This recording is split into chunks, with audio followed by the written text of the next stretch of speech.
The Incredible Hulk will not be presented this evening. Damn!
All right. Folks, I had some technical difficulties. At 8 o'clock, my computer said to reboot it and wanted to put one more update.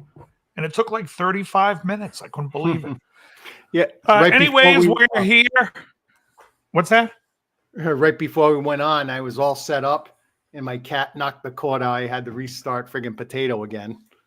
So I just made it. Yeah, see, we're lucky. I helped you out. Joe, how you doing, man? Good. I just wish this wasn't so wide, showing everything. My bed's not made. Zoom in on me or something. Fuck. Why is it like this? I did on you today. I don't know. My camera acted funny too. I went in and rebooted and came back in. I hear you. Yeah, you could be closer to you, I think, or louder. Yeah, I can hear you, but it could be louder. It's too far away. Can you move the mic closer to you? I'm almost blowing the fucking thing. Is it me? Hello. All right, maybe it's me. Hold on. I hear you. I mean, it's less than nice, 4 Carl. inches away. Okay. Where is everybody? Well, you said what's his name? On me, but I'm using a dynamic mic. Anyways, everybody, I want to wish everyone a happy Thanksgiving. It is Thanksgiving Eve, so hopefully people are going to be eating something tomorrow. I will be making a turkey. I will have, for those sides of the turkey, bacon and mozzarella sticks fried in pork rinds. I might have eggs. I might even go crazy and have eggs with it. But you can drape that bacon that'll over be what top of the turkey and it's self-base. Oh, let me tell you, the au jus from the turkey, I'm just gonna drink. That's gonna be the drink I have with it. It's gonna be great. Cheers. Anyways, it is the eve of Thanksgiving. It's time for all the Christmas animations to come out, those Rudolph movies. Have you guys ever noticed it's always the same voice, like the guy that does Meister Burger? Yep. He's also the voice of the assistant. But do you guys remember the cartoon with the Inspector Clouseau cartoons? Yep. And they had the commissioner. That was Paul Frees also. Paul Frees did the voice. If you guys get a chance, look up the life of Paul Frees. Frees. This guy did so many cartoons. I'm watching that cartoon and I'm like, I know that voice. Turns out he's Meister Burger. He's Boris from Boris and Natasha. He's like every cartoon voice besides anything Dawes Butler or Mel Blanc did. And he's also in Frosty the Snowman too. Yes, he is. And the inspector on the Inspector Clouseau cartoon is Pat Harrington. Oh, really? From one day at a Yeah. time? Yeah. Schneider from One Day at a Time. Yeah, I mean, also, I earlier today I was going to smoke a pipe, and I'm like, nah, I'm going to smoke cigars. You know, the pipes, I'm trying to get into it. I can't get into it. I think it's because I don't look like Yukon Jack. Every pipe guy looks like Yukon Jack or some, you know, slight Kris Kringle, Santa Claus looking dude. No, you mean And they're Yukon very slow Cornelius? moving. What? Yukon Cornelius. Yukon I mean, yeah, Cornelius. whatever his name was. Yeah, Yukon Jack's a drink, I think. Whatever. The big fat guy with the beard. Whatever it is. All right. Everybody, welcome tonight. We have a lot to discuss. I talked to Howie. Howie was wanting to come on. He's going to come on next week. He did the Winger gigs on Thursday and Saturday last week and caught a cold. So he's like, yeah, I'm on my way back now. So he's heading back. And so he'll come back next week. As far as I don't know where Bingham is, he messaged me earlier. Bingham, did you guys catch Bingham's live last night? He had a live. He had a bunch of No. people on. I didn't know about it till it was over. Yeah, it looks like, you know, they were talking about amps. And, you know, as much as I love Bingham, I just don't care. He knows that. I mean, like an amp's an amp. It's cool. I hope they sell 1 million of them, and I hope he makes $1 million with them. But it's not my thing. I did notice that must have been did they release a new amp? The Black Cat? The Jet Black. Yeah. The Jet, yeah, because I get Premiere Magazine emails me every day, and they had a demo, and then after that demo, there's 5 other people being suggested with the demo. I'm like, shit, they sent that out to everyone but me. Right. Yeah. Exactly. Yeah, we got to talk to Bingham about that. How come Joe didn't get one?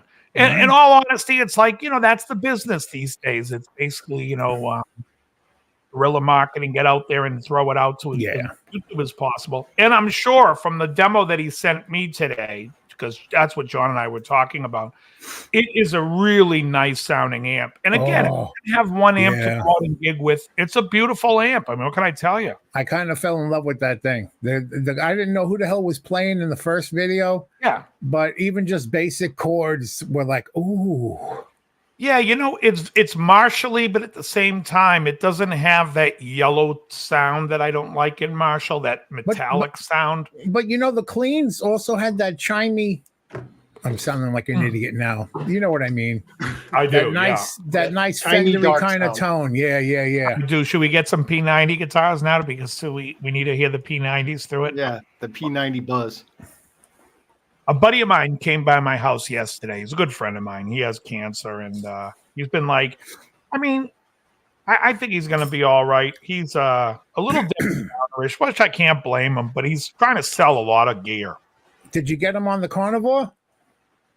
I tried getting him on it last year, and he's got no willpower. This guy, you know, it's like I used to meet him over at the town spa for a pizza, and he would stop at McDonald's and get a couple of cheeseburgers on the way, and then have a salad at the spa saying, I'm trying to diet. Like, I'm like, who are you fooling? I see the fucking McDonald's bags. But you know, one time, and this is a true story, one time after we ate at the town spa, he's like, I want you to come check out this guitar at my house. I said, okay, we'll go to your house. I said, but I'm stopping off at the McDonald's next to your house because I love McDonald's Diet Coke. So he goes, well, I'm going in with you. We go in, and the woman says, you're back already? You getting 2 doubles, whatever the hell the burger. And I said, you weren't here, huh? She totally busted him, threw him under a bus. It was great. Anyways, he came by with a bunch of pickups to sell. He's got a great pickup, Krell, if you're looking for one. He's got a Burstbucker 3. Now, this is a Burstbucker 3 post, you know, like aftermarket one, but it's in the box. It's wax potted, and it's a 4 wire, 4 conductor. You can tap it, yeah. It was a very rare pickup. They only made it for like 2 years, and he got one. I'm like, man, that's a great pickup. If it wasn't Zebra, I would have bought it off him, but I hate the Zebra look. How much is he selling it for? He hasn't. You know Al. Yeah. Yeah, it's Al. Yeah, it's negotiable. Taking BJ's for a pizza and then talk him down. Yeah, it's negotiable. I bought a Fred off him yesterday, Damasio Fred, for $30. Which is your favorite pickup? Well, I'm gonna put it in this Strat that I'm doing the super slow build on because I don't need it. But since I got rid of my other Strats, those two Deluxe USAs, I'm like, well, I can put together this. Because otherwise I have it. I might sell it after I put it together, but if it plays good, who knows? I don't need it. I got 3 guitars at Wolf right now in Boston getting new nuts put on them. And he's taking his time. He usually takes 30 days to do it, which is a month. And I'm like, I don't even miss it. I'm like, man, when I get these back, should I sell them? I'm never playing them anyway. I'm playing this white one. I'm playing this off-white one. I just, yeah. Anyways, that's the story with that. Usually when it comes to the wiring, if I want to, I can. But since I've been back in Boston, I don't even think I have a soldering iron. I just bring it to my buddy up the street. He does it in 2 minutes. Actually, one time I did my own wiring recently. When I say recently, in the last 4 or 5 years, I went over to Jerry's house. Jerry's like, hey, come use my bench. So I went over to Jerry's bench and I was wiring stuff while he was working on stuff. So I can do my own wiring. If like somebody says to me, well, I'll charge you $30 to wire it, have at it. Have the fuck at it. I don't need to do it. Save the time, save the aggravation. Yeah, I just don't need, when someone does it all day, every day, and that's what they do, they can do it in 2 seconds. Me, I'm like the dilettante with it, like I feel like I'm putting together a fucking boat, like inside of a bottle. You know what I mean? I'm like super meticulous. It's unnecessary. I'd rather not. Now that you mentioned Jerry, speaking of sleeping problems, no, I missed a couple weeks in the last few weeks because some reason on Tuesday I cannot get to sleep. And last night was no exception, but I said, I am just going to struggle through it. Yeah, I'm doing fine now. Oh, good. Monday night, I fell asleep in the afternoon on Monday. And I'm like, man, I can't believe I fell asleep. So at night, I'm like wide awake. And I'm like, you know what? I'm going to watch a little poker. It came up in my feed. The WPT is doing live streaming poker. And they had this poker tournament in Australia. So I'm like, I'll watch some of this. 4 hours. I was up till 5 in the fucking morning watching poker. I couldn't believe it. So then I slept, woke up early, went to the gym. And then last night I slept pretty good. So I'm good. I'm hoping I sleep well tonight. But while I had insomnia last night, I watched Oppenheimer. I can have the greatest night's sleep and then I can't sleep for 2 weeks. And it's like, I said to the nursery week, I says, I don't understand it. It's the same fucking bed. Right. Why is it, like last night I slept and slept and slept, but then, you don't sleep enough, you feel like shit. But then sometimes when you sleep too much, you feel like shit. What the fuck? When do I win? Yeah, usually I put my head down, I'm asleep. I fall asleep really fast. So Monday was weird because I took that nap and then I was like, literally I only got 5 hours sleep, but I felt great. Oh, really, Carl? Interesting. Hugh Caldwell, welcome. Let's welcome everyone. Hello, I see Hugh. Cheech, Ricky Compton. Hugh. I see Oh, Speed Cheech for is Hire. 2466. That's the vintage modern, isn't it? Yeah, that's a great amp. Which one does he have? 2466. Yeah. Anyways, so that was that. And I mentioned Howie. I did a cigar live because it was really hot out. And my buddy Al in his basement, years ago, we were going to do a YouTube show out of there. And we built this fake wall. So I'm thinking about taking it and putting it in my garage because then I could do lives from my garage and it would look like up against a brick wall. It's actually pretty cool looking. Will it wave like my fake brick wall? No, this is actually a solid piece of wood and so I did the thing against the brick and I was talking about sax guys and I forgot to mention how great Tom Scott is. And I asked who played on Asia and I believe there was 3 different sax guys on the Asia album. Tom Scott, Wayne Shorter, which of course is Deacon Blues, I believe. And the other guy, Pete something, I can't remember his name, but somebody that I never had heard. But anyways, also earlier today, I was watching Gary Moore live in 1984. Oh, he's fucking When awesome. he was doing hard rock stuff on the Strat, Howie's Strat. right. That is the best era. There's no Yeah. question. He's so much more aggressive playing on it, and everything's great about it. The songs, That was my introduction to him, actually. yeah, same. Was I Corridors mean, of yeah, Power. I got Corridors of Power early on, and Victims of the Future. See, I'm more of a fan of his blues stuff. Yeah. I got a full coffee in here. I needed to wake up because I was sleepy today, because usually I have students before my thing, and today I did not. So I'm like, because Wednesday And before yet you were late. Thanksgiving. My computer, I had to reboot it as soon as I got up here. I was Oh. like, you need to do a reboot. I'm like, fuck. That was at 8:00. So, and I was smoking a cigar before that, watching Gary Moore in my garage. Why was Gary Moore in your garage? He's supposed to be dead. Yeah, he's supposed to be, but somehow he had a concert there. And I think I'm trying to think. I'm trying to think who it was on bass. For a second, I thought it was, because I only saw a few minutes of it. I thought it was Bob Daisley, but I could be wrong. But I could be right. You could be crazy.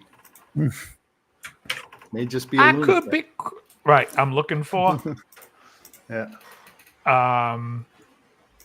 But yeah. So, and Jerry came out to my show on Saturday, and he was laughing. I think he finally watched a replay of a show, and he's like, "What are you putting me sleeping on every show?" I'm like, Oh, shit. "Yep." He was laughing about it. He was like, "That's awesome." He was laughing about it. He came in like he had like this sweater vest on, this sweater on. Did you guys ever see the little drummer boy? Yes, of course. Not in a while. No, Not in a I'm while. talking about the Bing Crosby and David and Bowie. David Bowie, yes. Yes. Not- And then there's also the John C. Riley, Will Ferrell mocking of it, where they do Yeah. it like And note Step for Brothers. note. Yeah. Well, they do it. They do exactly that whole bit, like line for line, but they just exaggerate the awkward silences. And anyways, Jerry's wearing a red sweater, but honestly, he walked in there. I'm like, bah, bah, bah, bah. He looked like Bing Crosby. I'm like, where's the fucking merchant service pipe? He needed that long pipe. It was hilarious. Is that why you posted that on his picture? I You said you needed this forgot your pipe? pipe. He looked like Bing Crosby walking into the place. He walked in there, and I'm like, oh, that's a lovely thing. Hey, does he beat his kids too? Oh, jeez. You got to go Gary there? Crosby. Yeah, I gotta go there. Come on. There was a great Boston comic. I'm sure you remember him, Steve Sweeney. Yes. And Sweeney used to say, this guy, Gary Crosby's crying. His father used to beat a big effing deal. My father used to beat me with your father's records. I never heard that one. Oh, think I Sweeney's heard that. great. For those who don't know who Steve Sweeney is, he's in the movie Back to School. He plays the cop. Perfectly understandable, Mr. Mellon. Something about Mary.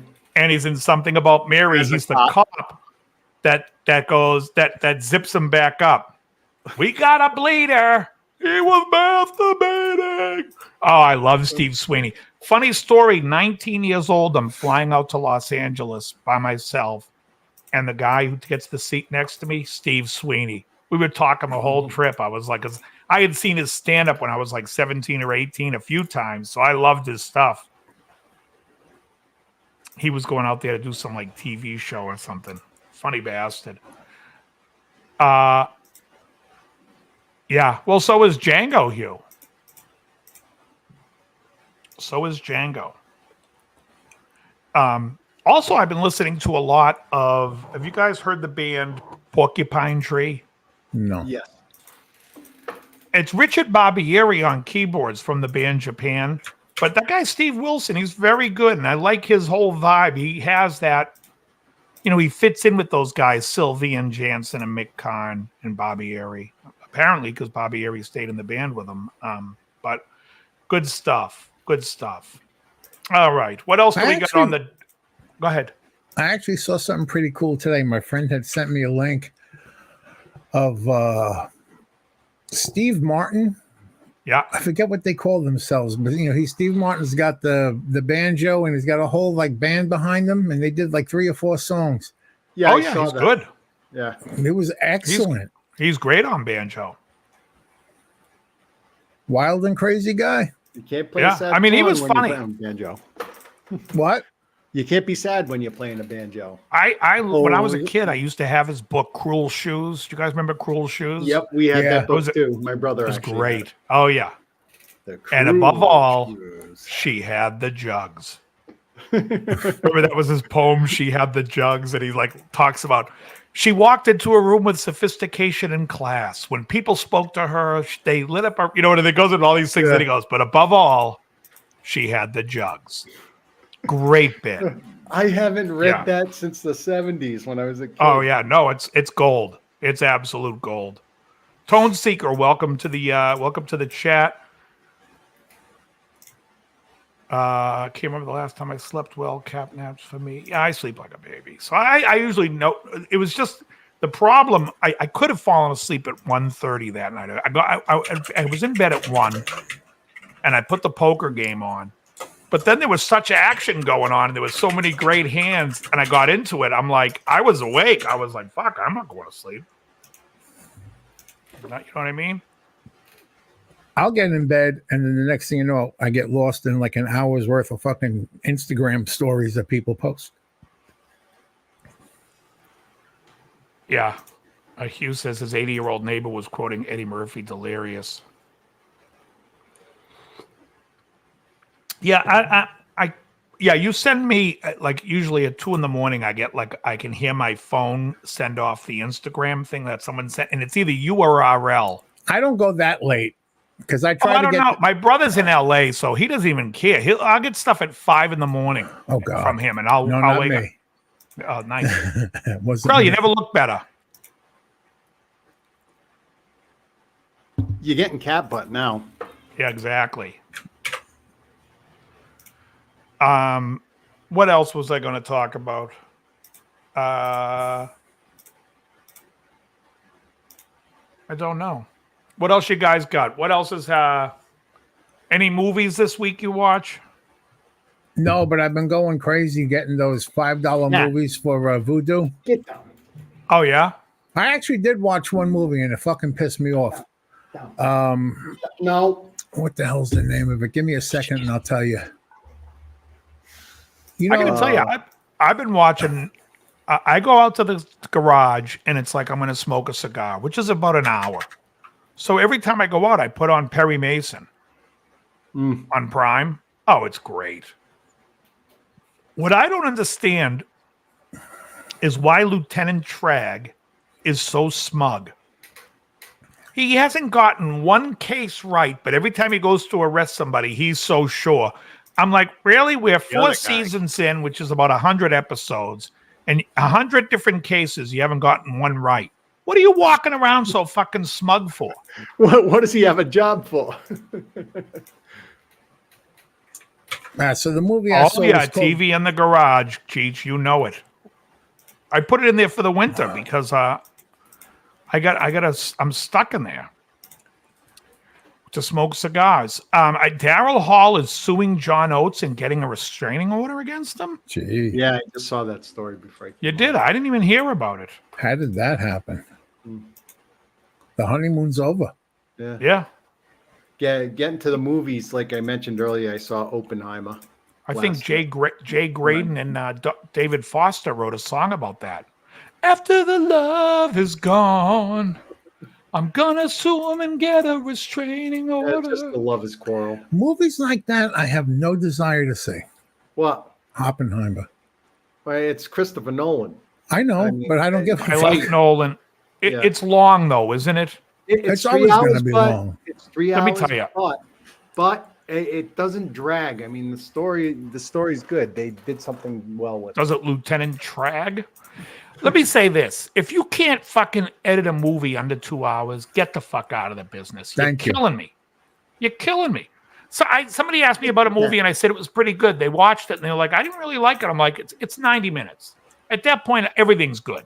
Yeah. because I'm done in 90 minutes. There wasn't fluff to it. There's character development on the guy's life, and of course, it's embellished, but there's several aspects of his life that covers. So, I mean, like that 3 hours went by pretty quick. Dave, did you ever get around to listening to April Wine? Yeah, I remember the song you sent me. I listened to it the night you sent it to me. I didn't know it. I know, Could Have Been a Lady. Everything on Gypsy Queen album. What's that? Nature of the Beast. I know She's a Roller album. I can't remember the name of that album. I love April Wine. I just didn't know the song you mentioned. It wasn't a hit down here. That's the only April Wine song I ever played in a band was Roller. She's a Roller. Could Have Been a Lady, I think, is their best tune. Harder, Faster, right? That's the name of that rap. But Could Have Been a Lady is the best. You guys know that tune? If you don't know the song Could Have Been a Lady by April Wine, I highly recommend it. It is best served loud. It's a great tune. Classic rock and roll stuff. Really good. I also, if you want to hear like a song that I think would open a film in the 70s perfectly, check out a song by Poco called In Settling Down. It's such a great tune. I don't know why it was never big. Picked up a Gibson Les Paul. Oh, Bourbon Burst. Ooh, Ricky that sounds Compton. good. How are there no photos? What the hell are we talking? I love Bourbon Burst. That's my second favorite color because I do like Cherry Burst the best, but the Bourbon Burst is like, it's like a tobacco burst that has faded and it comes through more like as a burgundy. Yeah. Really nice. Oh, really? Miles retired from April Wine? I couldn't even... saying they retired, for me, they retired in like 85. I can't... What was that other band that was big that had such a long span of hits, but they were so far up? Radar Love. What was that band? Golden Earring. Golden Earring. Yeah. Right? When the Lady Smiles or something. Hugh bought an Eastman E10D TC. Hey, TC. All right, Benny, listen. Here's what's going to happen. Officer Great Dibble. cartoon. You got to look up the video on Paul Frees. This guy, I'd have a competition who did more important voices to our childhood, Paul Frees or Dawes Butler. Mel Blanc. I think Mel Blanc wins. well, Not I mean, for are we me. talking about totality? Yeah, I mean, like the most Because voices would be Mel Blanc. I mean, like most But is influential- Looney Tunes that big of a deal? Like when you were a kid, was No. Looney Tunes the Oh, fuck end all yeah. be all cartoon? Yeah, for me, it was, half yeah. of my 90% of my It personality is was always my entire brain is Looney Tunes, see, that's- Honeymooners, fucking shit like that. You know what's funny? Sunday I put on while I was cooking Michael's food for the week, I put on 24/7 Buck Rogers in the 25th Century. Oh, And you love apparently- Aaron Gray. Well, you better fucking believe I do. Yeah. And Mel Blanc, it was the season where Mel Blanc was doing Tweety's voice, and it's hysterical. And Michael's laughing his ass off, and I'm like, man, someone must have watched that with him when he was a kid because he was going Right. crazy. Yeah, see, for me, I like Looney Tunes, but I grew up way more on Hanna-Barbera. Really? Yeah, way my God. more. For me, Well, that was answers my a lot number of two. questions. Yogi Bear, Wally Gator, fucking Squiddly Diddly, don't forget Wally Gator and Dumbo. Ricochet Tennessee fucking rabbit. Tuxedo Hour, Rocky and Ricochet Bullwinkle. rabbit. Captain Caveman was Mel Blanc. There's the fear underdog What is was here. the company that did Filmation? Tennessee Tuxedo and McBragg? Well, what was the company that did that in Bullwinkle? Oh, I don't know, but there was also Fritz Freeling and DePatty they did The Inspector, and they did all those, and those are all Paul Frees. And Paul And Frees they did a some ton of Roadrunners, Disney. too. They Yeah. did some Roadrunners. They did the Yeah, best so- Roadrunners. Oh, wait till your father gets home. Wait till Was- your father gets. I remember that. Was that Tom Tom Bosley? Yeah, it Yeah. was, Tom right? Bosley. Who else was in there? There was. But see, the some thing other- for me is Well, I guess they all kind of do, but I was going to say Mel Blanc. A lot of his voices all sound the same. But then again, Josh Freese, Paul. I wonder if they're related. Paul Freese. His voice, like he's playing 2 or 3 guys talking to each other, and they don't sound a fucking thing alike.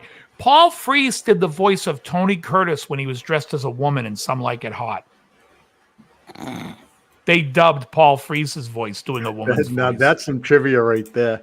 Oh yeah, I went deep diving. You kidding me? I'm watching The Inspector, and I hear Inspector. I hear that guy's voice. I'm like, that guy is the voice of my childhood. I have to find out what his name is.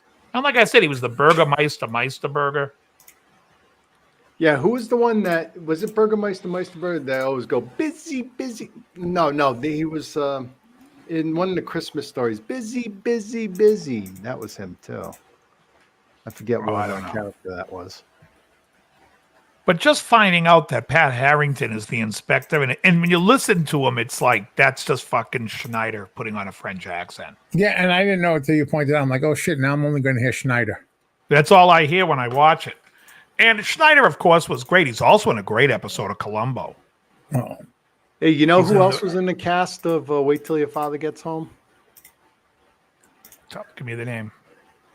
Chet Boyle in there was played by Lenny Weinrib. Oh, you know I love Time Lenny for Timer. Weinrib. Lenny And Weinrib. Ralph, his neighbor, was Jack Burns. And Jamie was Willie Ames.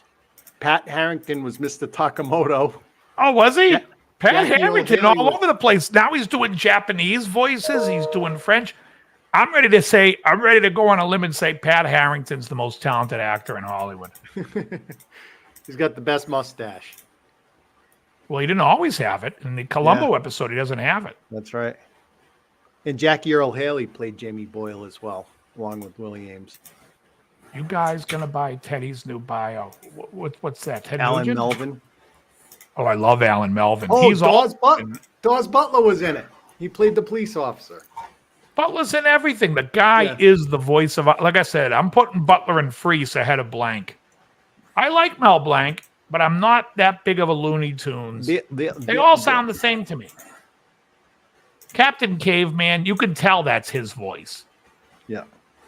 Barney Rubble, he was good at, but Dawes Butler did Barney Rubble first. And I tell you right now, Paul Freese sounds like Fred Flintstone almost. He can put that voice on. He's unbelievable. You're gonna look up his bio. That's all I'm gonna say about him. You'll probably know more shit about him than I do, especially you, Joe. Who? Paul Freese, because the guy was in everything. Wait till you find out by here Beach Bunch. I used to love the Laugh Olympics. All right. That was great. And what else is going on? Krell, have you been smoking cigars at all? Last one I had was Sunday. Oh, all right. Last one I had was an hour ago. Yep.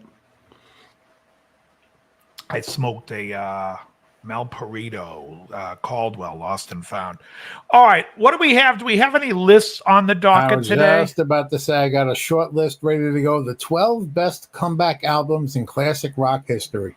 Ooh, 12 best comeback. I Yeah. can name one right off the bat. All right. So you name one. I'll name one. And we'll see if we're in the.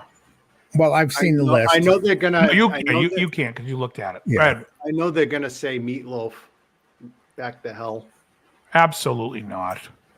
No, I don't agree with it, but they're gonna. It won't be in that list. If that's in the list, It that's was very absurd. popular at the time, though.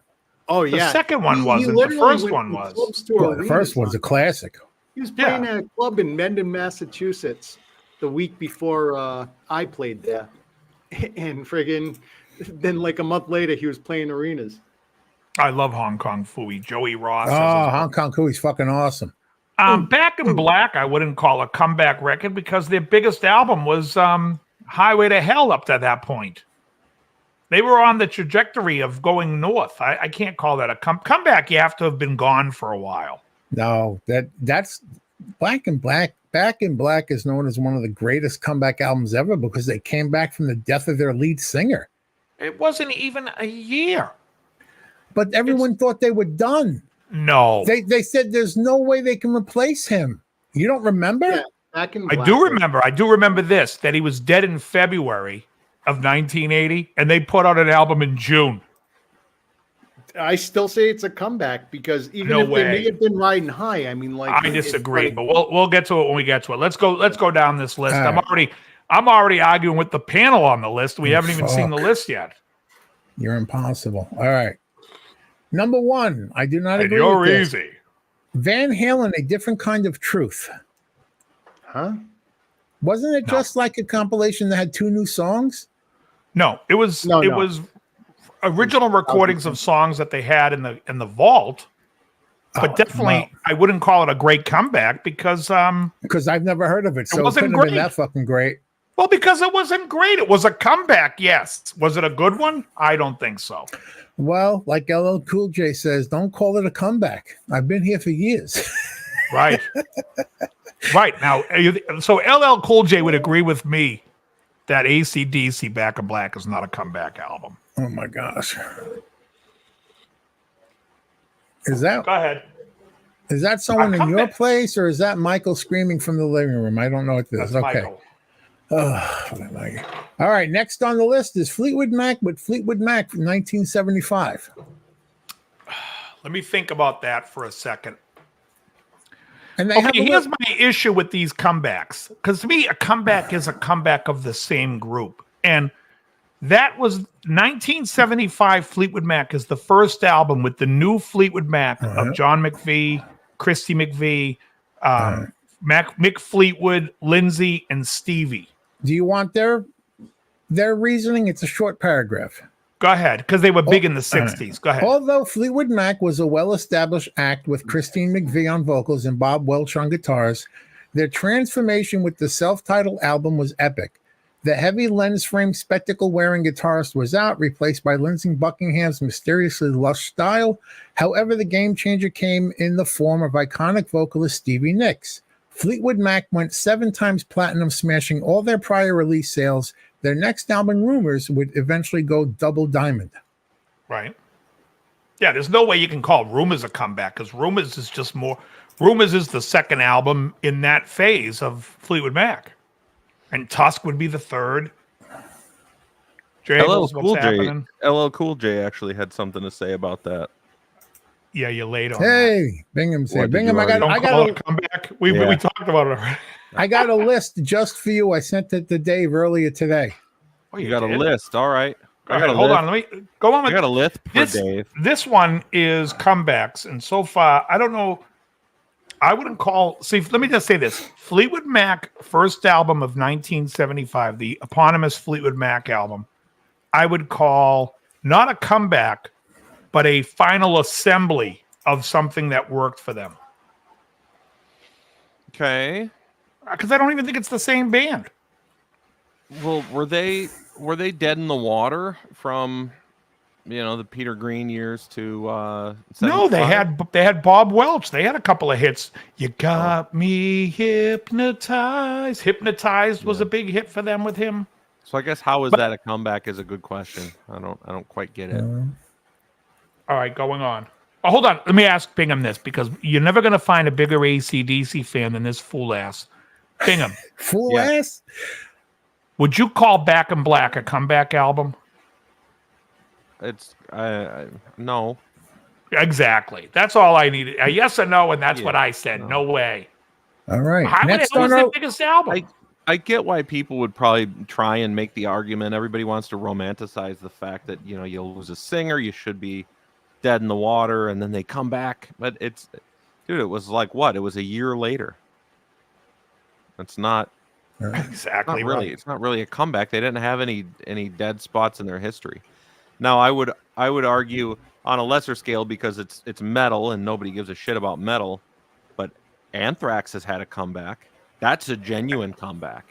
Because Worship Music was probably the greatest Worship comeback Music was album fucking ever. Yeah, worship music For All followed by Kings. For All Kings. I like For All Kings better, but worship music was like a step in that direction where that was the comeback. Right, yeah, for sure. But that was a genuine comeback. I mean, they hadn't Agreed. released anything good since. But don't call it a 92 or 3. comeback. They've been here for years. That's so funny. LL Cool J's on the phone. All right. Next on the list is Back in Black by AC/DC. That's dumb. Now, what Okay. year did that come Thank out? you. 80. Okay, because they're saying in parentheses 1984, and I know that ain't fucking right. That's not even close. Not even No. close. Although the Australian rockers hadn't gone anywhere, their original vocalist Bon Scott departed the stage for good the year before. So when the band made their comeback with new singer Brian Johnson, nobody would have imagined they would go on to release their biggest album ever, which is what they did. Well, first of all, let me just correct this foolassery. Highway to This is a new Hell was word the for me. biggest album to date before Back in Black. And they were touring still Highway to Hell, and he died in 1980. He died the same year they put out a record. So it wasn't like they took a year off. Right. They went right into the studio and started recording. The body wasn't even cold. Oh, no, he died from hypothermia? Oh, okay, the body was cold. body But was they cold. still... That is Thank you. awful. Meanwhile, Credible keeps showing everyone his pussy. My Yeah. big black pussy. Hello. Oh my god. Okay, so going next one after this. All right, the next Uh-oh. one is an album I actually really love. It's Metallica Death Magnetic. No, I like that album. I I don't think it's think one. that's I think a it's one of their best albums. I don't think it's a comeback. It sucks. They all suck except I like the first. Well, up to I like Justice for All, but anything after that, I do not like. All right, Let me say this just because I know it's not going to be there. 1987 release of Echo and the Bunnymen. That was a comeback. That's a great fucking record from a band that disappeared for a year or two.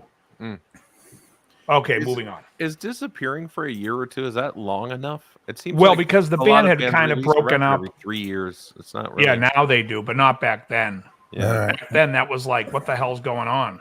Oh, okay. Does Coming They up- were putting out a 5150 record count? a year. Does 5150 count? No. Go on. No. Coming up next, number 5, it's Iron Maiden Brave New World. I didn't like I'd that. call record. that a. Is that the one with Wicker Man? Yeah. I'd call it a comeback. I think the record after that, Matter Yeah, of like Life Cool and Death, J. is way better. But Far it better. is at least their comeback record of there's the original guys, well, the famous guys, plus one extra guy that they're too embarrassed to fire. What? Right? I don't get that. All right. Do you want to read? Should I read the paragraph or just go to the Oh next no, one? we can move on. All right. Another album from 1980, coming in at number 6 is Black Sabbath, Heaven and Hell. Now that's the first comeback album so far. I'll agree with that. Only because the two albums before that by Black Sabbath was so terrible, they were on a trajectory into the side of a mountain. Technical Ecstasy and Never Say Die. Yeah, they were hitting into a wall. I So love the those fact they albums. come back with their best album is What year was That's a- Sabotage? 75. Okay. Great record. Great record. Replacing a legendary frontman doesn't usually work in a band's favor. However, in Black Sabbath's case, former Rainbow vocalist Ronnie James Dio stepped in and made it work. Can we Heaven and stop Hell for 1 second? The Sure. first sentence you said. Can you read me the first sentence only? Replacing a legendary frontman doesn't usually work in a band's favor. Okay, so we've already done the AC/DC was replaced by the band's frontman. We brought up 5150 replacing the band's frontman. Deep Purple, Ian Gillan had replaced the band's original frontman. Apparently, it seems to be working just fucking It fine. works just fucking fine. That's really funny. All right, And I Joey guess you- Belladonna wasn't even the Yeah. original singer of Anthrax. It was Right. that Neil. Shit. Yeah, you're right. And Mike Patton wasn't the original singer of Faith No More. Well, you can go. You can go. Yeah, What let me about just- Phil can't remember the Collins replacing Peter Gabriel? The list goes they on. became huge. Yeah, exactly. You know who Yeah. actually was the original singer of Faith No More before the guy you're thinking of, John? I don't know. It was actually Courtney Sure. Love. Courtney Love was. Interesting. Thank God she didn't. Yeah. I wish Although I could although the remember. vocals are terrible, I really do like the Name's song "We Care." a lot. Mosley. It's Yeah, ridiculous Mosley. and What's fun. his name? Something Mosley. Yeah, you're right. I don't know. Keep wanting to say Bill And- Mosley, but that's not And I right. will say, Sounds of White Noise with John Bush for Anthrax. He's the second replacing singer, and he was great. Yeah. From Armored Saint. Yeah. Yeah. He was. I wish that he was like the lifetime singer for that band. He was better than Joey Belladonna. Oh, there. I like Joey Belladonna's got too much of the 80s hair sort of a sound to his voice. John Bush, a lot So- more gruff. John Bush on Sounds of White Noise is better than anything Joey Belladonna did previously. But I do think for All Kings, I'll take Belladonna over Sounds of White Noise. I love his voice on that record. Interesting. Okay. So it was Chuck I Mosley. once spent a day with their original bass player who left the band because he felt they were compromising the music and selling out. And we were Well, picking. So we- replacing a bass player usually isn't for success. I'm kidding. I'm doing it. yeah. Well, let me tell you the Replacing a story. bass player doesn't usually work in a band's favor. He was friends with my friend who was an excellent drummer, and he was helping. My friend was going to be playing in his band at a battle of the bands, and we had to pick him up at his apartment in the projects. Sometimes sell out, make a fucking dollar, you know. Yeah. All right. All right, let's Moving move on. on this list. Meatloaf, Bat Out of Hell 2, the picture I show. told you it would. I Yeah. It's told not you even. it would. It wasn't a successful album. I don't know what they're Is talking that Yes, the it was one? huge. It was fucking It was. huge. It was huge. He went Is that from had the one I could song. do when It you sold sing 14 for million love? copies. Yeah. Bat Out of Hell 2 sold 14 million copies. Yes. It did. What I do you mean? remember. Pissing yeah. their money away. Piss your money away. That's Is that the my one God. with the "But I won't do that"? Yes. fucking That's the awful. one. Yes. Yeah, I think Oh, that it's song- awful. It definitely That is. song awful. was That definitely was a ridiculous, but comeback it was album. enormous. I remember that when I was a kid. It was like a huge. What are we It was on having for MTV dinner every tonight? 5 minutes. Meatloaf. Oh, not meatloaf again. Speaking of Anthrax, did you know that Scott Ian is married to Meatloaf's His daughter. Yeah. Yeah. Oh, cool. Pearl a day. All right. Next on the list. Skip ahead the ad. Okay, Lovely. Red Hot Chili Peppers, Californication. Well, it went from Blood Sugar Sex Magic to the one with Airplane on it. The Yeah. red Yeah. one, Hot one Minute, hot I minute. think it was So called. John which was a Frusciante bomb, came back. which was a They were bomb. all big records. They never went anywhere. Yeah, the Dude. One Hot Minute wasn't that big of a record. it was a big record. Give it away now. I bet you it sold. No, Give no, It Away that Now was on the that was previous Blood one. Sugar. Oh, Sex Magic. Airplane. Music is my was airplane. big, yeah. Music is my Huge. airplane. Was probably the biggest one on that. Is it fair to say that the Californication is when Anthony Kiedis finally just decided, well, all I'm going to do from now on is just sing whatever Frusciante plays. That's when Right. you get all the. You can imagine Peter Griffin humming along, and it all sounds like. You know, that's what I think every time I hear the Chili Peppers. I'm like, that sounds like Peter Griffin singing. Okay, One Hot Minute sold a little over 2 million copies. Well, double You platinum. know, you ever go see a cover band? band and everyone does Mary Jane's Last Dance? Yeah. Even the Chili Peppers are doing it. Thank I you. don't get Now, the Blood joke so Sugar far. Sex Magic. What? What's the joke? What's the down down down? What's that song by the Chili Peppers? That's the exact same song as Mary Jane's Last Dance. Oh, that's on Stadium Arcadium. Okay, Blood Sugar Sex Magic sold 13 million copies, and they dipped down to 2. Then okay, well, what's the one with they Californication?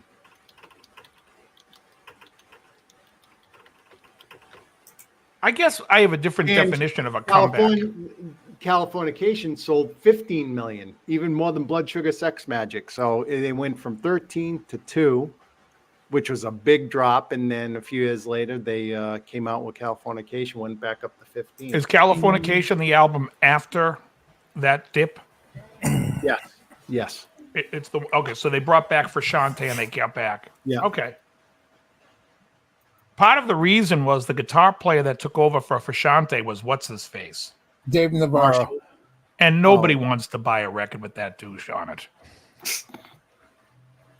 Oh, I'm sorry. Did I say that aloud? Is this thing on? Okay, go on. Move on.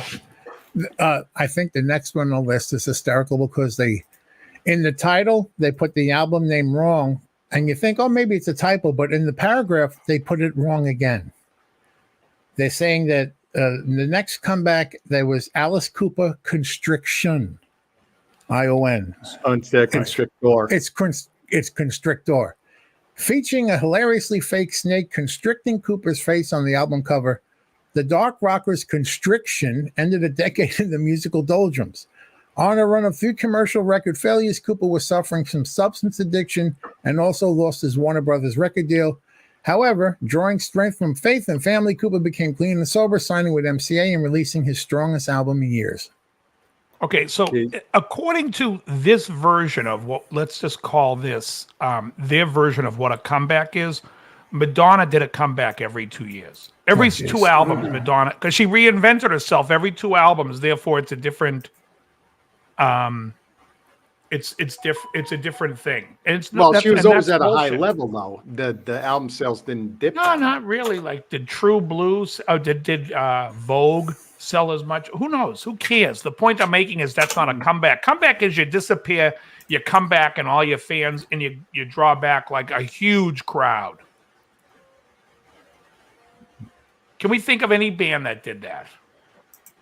I could equate this to Fender. Every single year, Fender makes a comeback with the new. Now we're not making a 62 Strat; we're making a 63 Strat. Oh yeah, well they learned that from Gibson. It's our What comeback. What about Right in the 90s, Gibson made a 62 reissue SG. And then in the 2000s, they brought it down to a 61. Does anyone besides Bingham know the difference between a 62 SG and a 61 SG? To 2 years. I have to be honest though, I don't know the difference. So One's actually Okay. less The difference tall. is on the ABR1 in 61, there's no retaining wire. And in 62, they changed the bridge to the ABR2, which had the retaining wire. That was the only on the bridge. That's the only difference between a 61. But they went and they changed. Oh, we make a 62 now. A guy I know sends me a picture. He says he played a 54 Strat in Nashville, and he sends me a picture. And the picture's like a 65 or a 64 Strat. I'm like, where's the 54 Strat? This thing was a 3-color sunburst with a rosewood board. It had 12 screw holes in the pickguard, which means whoever owned it originally put an extra screw in it. And I was just like that. And it had the transition logo. It was a 64, 65, either way. But I was like, oh, that's an interesting 54. All right, so that was the end of that list. Can we? Volva's uptake actually. Oh, it's not The makes list a great isn't point. over. The list isn't done. Oh, we All all right, wish it go was. on. 'Cause All right. I haven't Remember, heard it's 12. We're at 12, and there's 3 more. We have 10, 11, and 12. One. Okay. Coming in at number 10 is Heart with Heart from 1987. Yeah, there was a dip in the early 80s. Passion Works had one. How Can I Refuse? Was that? Yes. Again, I call that reinventing yourself because it's not the same band coming out. The band that did Barracuda and the other one is not the same sissy band that did These Dreams or Alone. Yeah, but there was like. And a wasn't that Passion Works- 85? The Passion Works was 85. Oh, with the mistakes No, they've made Passion on this Works list. is either 81 or 83. Oh, okay. There was Passion Works. How and Can I there was, Refuse is Private on Passion Audition. Works, right? Yep. And 83. there was Private Audition, which was a bomb before 81. that. Yeah, and so yeah, you could call it because from the 70s heyday, they kind of really dipped off for a number of years. Then they hit it really big with that album with the Lone Yeah, on it. Alfie and everybody in the chat, you weren't the first one, Alfie, but I will say Aerosmith is a legitimate comeback. It's the same 5 guys playing rock and roll. Yes, most of the rock and roll is much more sissified in the 80s, It wasn't the same rough and ready band that they were when they were doing heroin in the 70s, but at least it's the closest thing that this list has come to a comeback.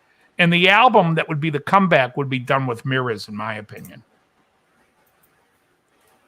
What Because was on that's that? when they came back to the original band, let the music do the talking. But they weren't Yeah, at but their they didn't biggest in get- the comeback, but that was the year of their comeback.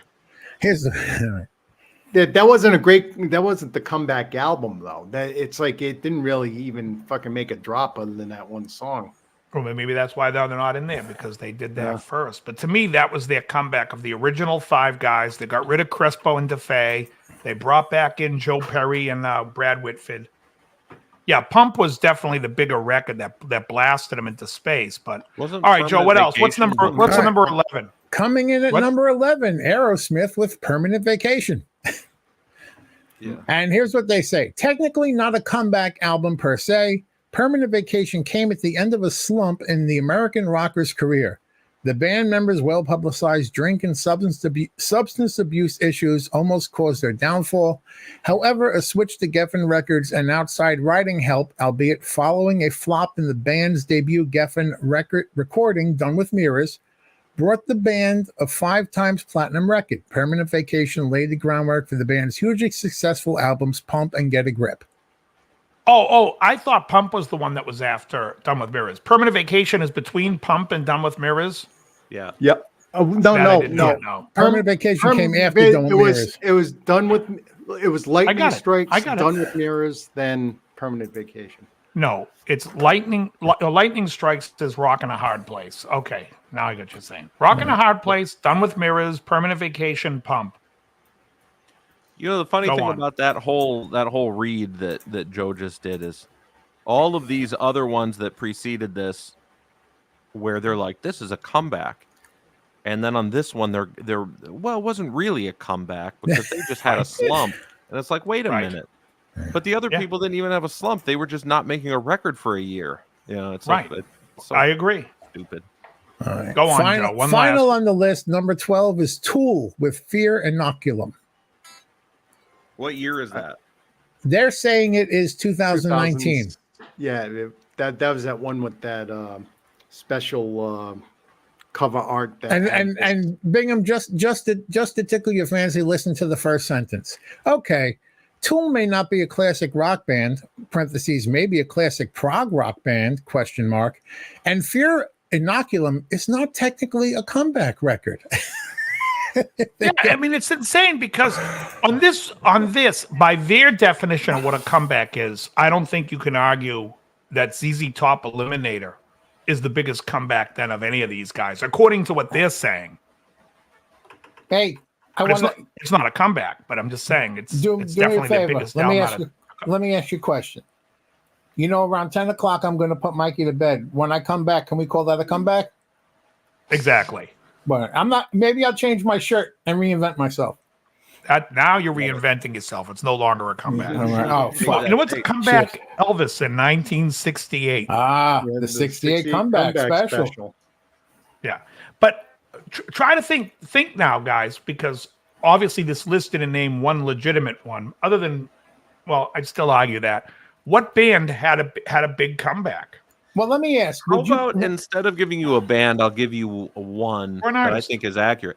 How about David Coverdale coming out White Snake after his career was, I think, pretty quiet after Deep Purple? He started As Whitesnake a right singer. away, though. Did he? Yeah. Yeah, he started Whitesnake right after leaving Purple in '78. How about this one? Okay. I'll How about concede. this one? Peter Gabriel, So. Mm. I mean, that was obviously a huge record, but he had a number of records leading up to Yeah, that. but the one with Shock the Monkey was '82. Is that 4 Melted years Face? earlier, he disappeared for 4 years.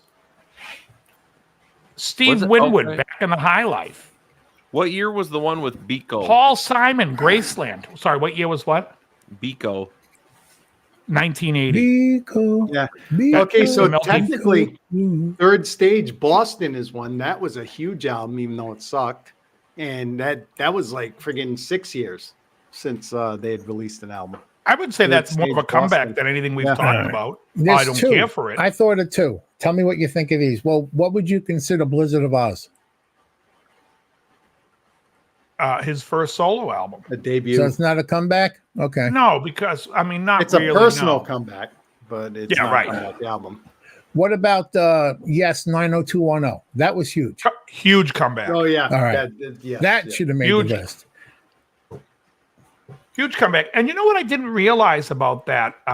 Yes, But they reinvented 90125 themselves. They reinvented was themselves. that the keyboard? Well, they also weren't the original band Yep. Trevor because Rabin Steve came Howe on. wasn't on the record. It was Trevor Rabin. But they had Tony Kaye on keyboards, not Rick Wakeman. They had the guy that did the original Yes album. Yep.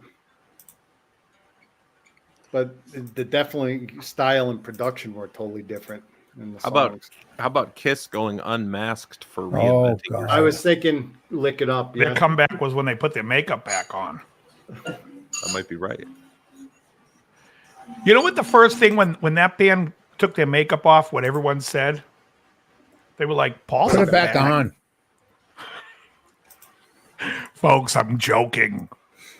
I don't know, but Janie Lane's girlfriend, whatever her name is, Bobby something. Anyone know what her name Bobby is? Brown. Bobby Brown. Bobby Brown said that Paul Stanley asked her out one day, and she was like, "Yeah, right." Like she just thought he was gay. She was like, "Ah, the guy's gay. He doesn't want anything to do with me." And she wasn't saying it in a mean way. She That's just a hell of assumed he a was put gay. down. It's like you legitimately ask a girl out. No, you're gay. I don't want to go out with you. I heard her on a podcast talk about it because they were trying to get to the bottom of who raped Janie Lane. Have you guys heard this story at all? Who No. raped Janie Lane? Oh yeah, I guess he had relations with a rocker who took advantage of him. Yeah, I hadn't heard that. Good for him. Okay, let's take bets on who it may be. They think the guy who molested him really has a crush on Howie Long. Oh, Rob Halford. There you go. Oh, hilarious. Yeah. I got a breaking news, Dave. I figured it was. I David just Bowie. got an email. Black Friday sale, 25% off site wide of the Downeaster coffee. Ooh, Down East I'm Roasters. drinking it right now in this cup. I love it. I may get my decaf. like a sweater What? fresh out of the dryer. Decaf. Oh, I Warm have cup to- of I coffee have on to a have cool decaf. October morning. Years This and is like years an of being a Arizona caffeine sunset. junkie caught up to me. Oh, shit. Yeah. I mean, in my opinion, look, I don't know if Rob Halford, to me, Rob Halford's gay, but when you hear him and you read his book, he's very much not an alpha male. He's a beta. Like, if somebody were to give him the opportunity, of course he would have sex with the guy, but he's not the kind of guy to have aggressive, gonna rape somebody. But but if it was Rob Halford, my guess would be that Janie Lane probably had a little too much to drink and was like, yeah, fuck it. I'll bang him. I'm gonna get fucked by the metal god. And then I'll fucking complain about it and sing songs about it. Maybe that. I don't know. Honestly, folks, I don't. It's none of my business. This whole thing with people's sexuality is none of my business. When I call, and by the way, when I funny use as the hell to word talk about. fag on here, I really am not talking about someone's sexuality as much as they are just being a fag. Well, yeah, There's I thought the- you were South talking Park about. episode. I thought you were talking about cigarettes. Thank you. Exactly. Yeah, Archie Bunker when he says England is Well. a fag country. Yeah, right. You saw that clip, huh? Yeah. Oh, I've seen them all. No, I got another. I got plenty of lists I've saved. Okay, let's hear what the one that you wanted for Bingham was. Oh, that was just. Oh, hold on. Let's before we go into a list. John Bingham had a. John, why don't you plug your last night's Do I have to? podcast so people can go back and watch it? If you follow John Bingham on the channel, folks, John had This guy. a live stream last night. I looked at it a few times. I tried listening, but It was all too boring. it was. It was a little amplifier stuff. People, and that's fine. People, they're really into it and they're in that kind of business and that's what they like. But I did see Tim Pierce on the show Yeah. and I saw the other guy on Harry Guitar, whatever his name is. Michael Nielsen. Michael Nielsen. Yeah. So if you want to check out, it's an interesting chat. If anybody in the chat has insomnia, I would suggest it because John's Pushing it as a it'll book. hurt ya. No, That's no, great. it's funny. When I had insomnia last night, I caught very little bit out of my nap. It came on. I remember seeing That's it. hilarious. Yeah, I think you can find it on my YouTube page, which is largely inactive, but I hosted it there, as well as my Facebook page, and then the Bad Cat user page on Facebook as well. But yeah, it was just I mean, we launched that new amp yesterday, and so it was let's talk with the designer, talk with a couple of the guys that use it and that made some videos and stuff. And you know, I was kind of hoping there'd be more of a Q&A, but you know, when there's only, you know, 20 people watching it, I guess there's not too many questions coming at you too fast, you know. Right. It's kind of like a DL show. Oh yeah, no, except entertaining. Your show, not mine. I'm so entertained that like you take somebody like Tim, who's he's super accomplished, but he's also just soft spoken. People are just so desperate to like hear what that guy's got to say, but then like all he has to say is, "Oh yeah, I like the way that sounds." Yeah, exactly.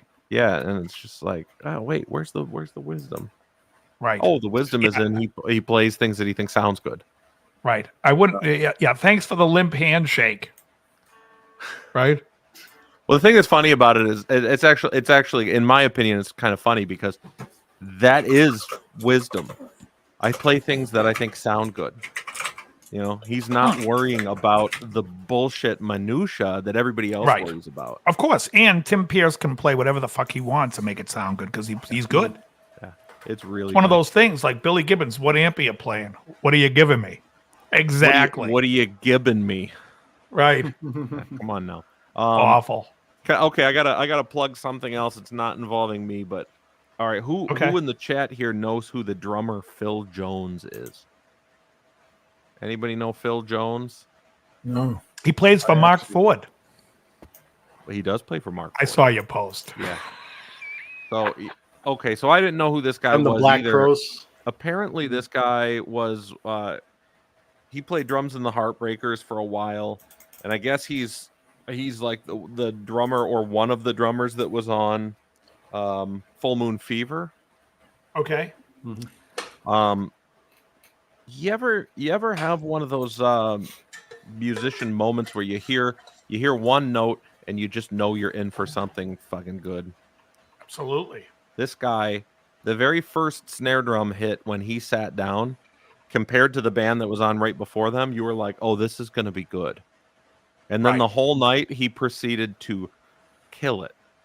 Yeah. This guy didn't You know, play it was anything like complicated. It was all roots music, but every hit was so solid. You were just like, God, this is amazing. He was incredible. I'll say that is like David Palmer, the drummer that plays with Rod Stewart. He was with the and he was with ABC. He came into West LA one time, and I'm bending his ear because I'm a huge fucking fan. And we go to the back room, and he starts playing the drums. The second he goes and hits the thing, I'm like, it's like a record. Everything just locks. It sounds unbelievable. You know what I mean? Then you see one of the drum guys that work at the shop sit behind that kit and play it, and you're like, yeah, can you stop? You know what I mean? And that's exactly the whole point. Like that drum kit would sound terrible, and then somebody good gets behind it, and it's like, oh no, I'd like to buy that drum kit. That drum kit sound. And that's how, I mean, that's the whole, you know, why Greg Koch is, why people love Koch. That's Thank you. So Palmer is a beast. he was this guy Phil Jones. He was spectacular. Anyway, Now, isn't there a bass amp called Phil Jones? yeah, he makes those weird. They're like the line same array guy, though, bass right? amps. You got the little 4-inch drivers. Like Yeah. 100 of them in the same little amp. It's not the same guy, though, right? No. Oh, okay. No, this guy's Wait. 127 years old. Oh, really? Oh yeah, he was every time he hit a drum, he'd almost fall over. But it was just perfection every time he hit. He was 127 when he fought Muhammad Ali. That's right. Joe Louis. All right, Joe, go on. Let's try to get a list in before you have to get Mikey. Well, the list I sent you earlier today, it was with one I was I saying. didn't even get a It's chance to see it. You laughed at it. It was a joke. Pallet jacks that will make your job easier. Oh, yes. I mean, with all yes, I those did. amps have got to be heavy with all the tubes and shit in them. Pallet like Jacks. This joke is from like 3-4 weeks ago. No, I just saw this list today.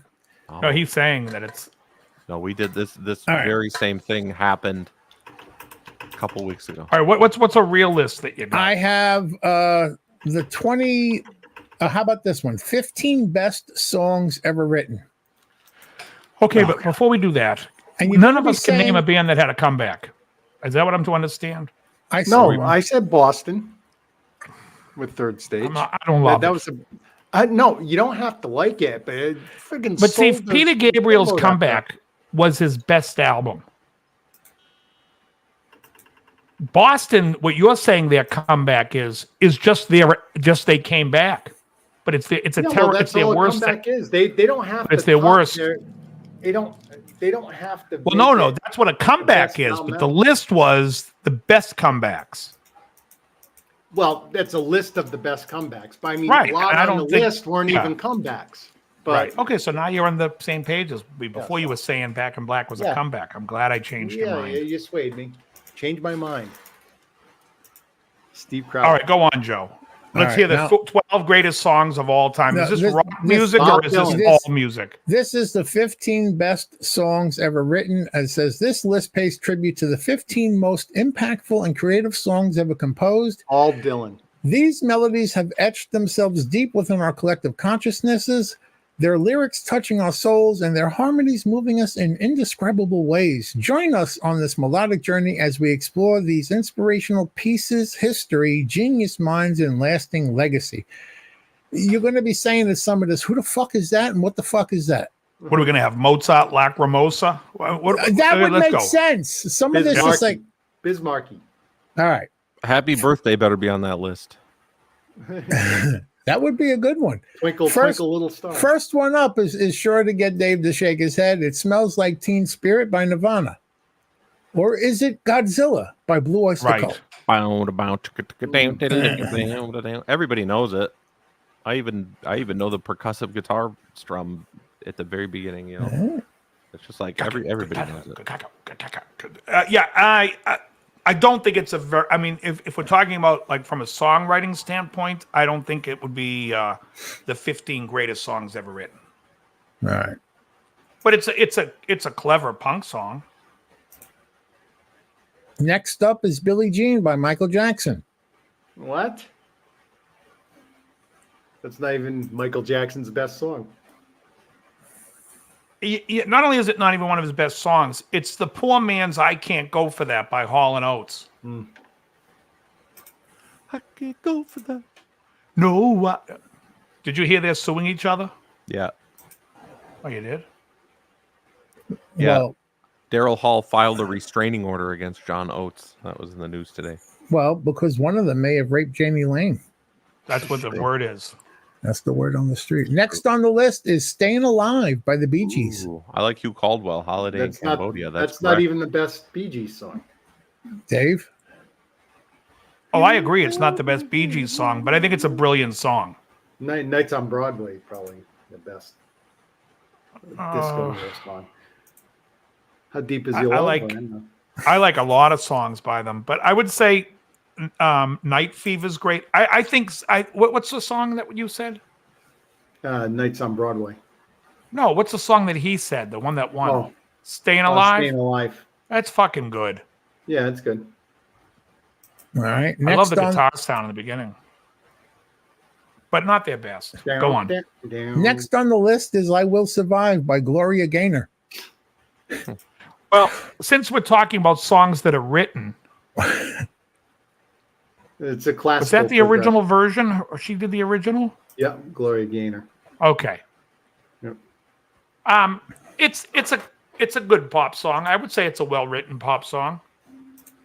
Huge when we were kids. Well, if they're gonna have that, they gotta have Hotel California then. Basically the same type of chord progression. What? It's that. Well, then you're gonna have to have that Jethro Tull song that they claim that Hotel California stole. Yeah. Okay, go on, Joe. Next on the list is Led Zeppelin, Whole Lot of Love. Not even their best song. Not even Not close even to their being song. the best. They weren't even. That song wasn't even in my top 10 Zeppelin tunes. Yeah, it's sort of a surprising pick for the list. It seems like the obvious choice would have been Stairway if they're talking about iconic. Well, the list isn't Yeah. done yet. Hint, They hint, also nudge, didn't nudge. write Whole Lot of Love. Yeah, Hmm. they didn't. And it's the song itself isn't really that deep Sucks. lyrically. It's an Agreed, interesting Hugh. song. How come he at the beginning of the song, you need Kool-Aid? Like, what's that all about? Cool. Flavor. It's Have you like I said. It's Oh, if you listen to- yeah. if you listen to the song by the Small Faces, "You Need Lovin'," when he opens up, "You need," and it's the exact same, you're gonna be like, "What the balls?" Kickstart My Hunk. Get out of here. Have you seen that video of that someone dubbed Yeah, Motley Crue? I said it to you guys.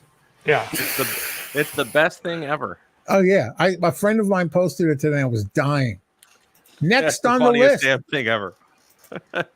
Next on the list is one of Dave's favorites. Should we guess which one it is, knowing that it's not actually one of Dave's favorite? it's Dylan. No, it's not Dylan. Oh, it's then it's the other shitbag, Neil Young. No, it's rock and roll. It's a rock and roll band. Let's bring you to the 80s. I'm going to give you a little hint. Guns N' Roses. Which Guns N' Roses, Dave? Sweet child. Sweet Child of Dave's. Yes. I hate it. Oh my goodness. Okay, I don't even know this next song. Never heard of it. It's Scream and Shout, Will I Am, and Britney Spears. Don't know it. No. One of the 15 greatest songs ever written. Oh yeah. And we don't know it. All right, next one up. Hey Jude, the Beatles. Someone in the chat said, better not be Hey Jude in here. Sorry. Earlier. I don't Yeah, make the Hugh list. Caldwell. I just read them. Hugh Caldwell earlier said, please don't say Hey Jude. It's not even the best Beatles song. This list was compiled by going into the local towny pubs and asking everyone in the middle of a dart game, "Hey guys, what's the greatest song ever?" "Sweet Child of Mine." "Hey Jude." I think All right. Hugh is These on are the fire right experts. now, though. He's naming all the good songs. He's named "Carry On Wayward Son," "Holiday yeah. in Cambodia," Soul and Glow. "Soul Glow." Just let your soul. Oh, he even Hugh, brought up put- the Dead Kennedys. Put that all Holiday in together on a Cambodia. Spotify playlist Holiday for in us. Cambodia. All right, what else? What else is on this wonderful Coming up list? next is All Right by Kendrick Lamar. Oh, that song's great. You I know have that no idea. song? No, of Oh, course not. okay. I've heard the name Kendrick Lamar. I don't even know who That's the hell about Kendrick Lamar is. Yeah. it. I've heard the name, but I don't know who it is. All right. By the sound of his name, I'm guessing he's a Schwarzer, but I'm just thank you very much. I'm here all week. YouTube shut me down. All right. Go Next on the list is a song called Thrift Shop by Macklemore and Ryan Lewis. Those All both time. sound like they sound All like white time. guys. 15 greatest all time. I like that a song Folks, comes also out just that's newer, and Krellbar's immediately like, "How can that be on the all-time list? It's got to be." just so you know, I'm starting starting a new It has to be Come on. during my peak generation. That's right. I'm starting a new YouTube channel where I'm going to teach rap songs. Get out of my yard. Joe. Yeah. What's it I'm going to be starting called? a YouTube channel where I'm going to teach rap. It's going to be called Le Dave's Guitar Channel. Good Dave. All right. Coming up Little next Dave. is a I like song that. called Blurred Lines by Robin Thicke and Pharrell Williams. That's the one one you of got the sued. best ones ever? I know Get the outta here. song. Song stinks. How can you have that and not have Got to Give It Up by Marvin Gaye That's instead? the one that they got No. sued for, right? Yeah, and it's a much better song. Actually, Pharrell Williams' song is better than that song. Yeah, Happy. I hate both of them. Yeah, Happy is better than Blurred Line. Agreed. All right. Coming up next, finally, some sanity returns to the list. We have Led Zeppelin with Stairway to Heaven. All right. All right. I Coming don't up, agree, but coming up next is a band we all love, but Dave will point out it's a song he doesn't like, and it's Black Sabbath. Which song, Dave? Paranoid. yeah, it's got to be Paranoid. No. What's the one you always point out you don't like? And I'm like, you don't like Oh, that? Iron What's- Man. I don't Iron like. Man. I am Iron Man. Yeah, it could be their worst song. Come on. It's a good song. It's just overplayed All for right, what it yeah. is. I like this next song, and I will say maybe I agree. It's September by Earth, Wind, and Fire. Great song. I In forget the woman who September. wrote it. Some woman wrote it, right? Let's see. Some broad. It doesn't say. Yeah, I believe a woman wrote that song. All right. Next up is Come As Hey. You Are, Nirvana. Oh, they get 2 songs from Nevermind? Never mind. Yeah. And that's the end of that list. There's Yeah, another so list. like, was any song on that list as good as Bridge Over Troubled Water? Ooh. I can name about 6 Simon and Garfunkel songs that could make that list. There are places Well- I remember. Oh, I'm not- in my life. Absolutely big. Well, better than Hey Jude. remember, September was written by 3 people, right? Al McKay, right? Yeah, he's the guitar player in the band, Yeah. but that's Guitar after. player. Tim and Right, Burr. and then, but then who's the Maurice White, That's the and- singer. Again, these are people that and- just added stuff. Ailey Willis, who looks like someone that thank you. transitioned. They transitioned. Exactly. That's why I say Yeah. some broad, because she's like a heavy set lesbian woman. Yeah, That's what's her name? it's Ailey, but her birth name is Alta. So, and it looks like a guy. So it's someone that transitioned. She probably hit on me at one point in my life. Yeah. That's what happened. She said to you, John, she says, "Do you remember?" If you're enormous, if you're a woman and you're over 350 pounds, I can promise you at some point in my life, you've hit on me. Excellent. It's, why God?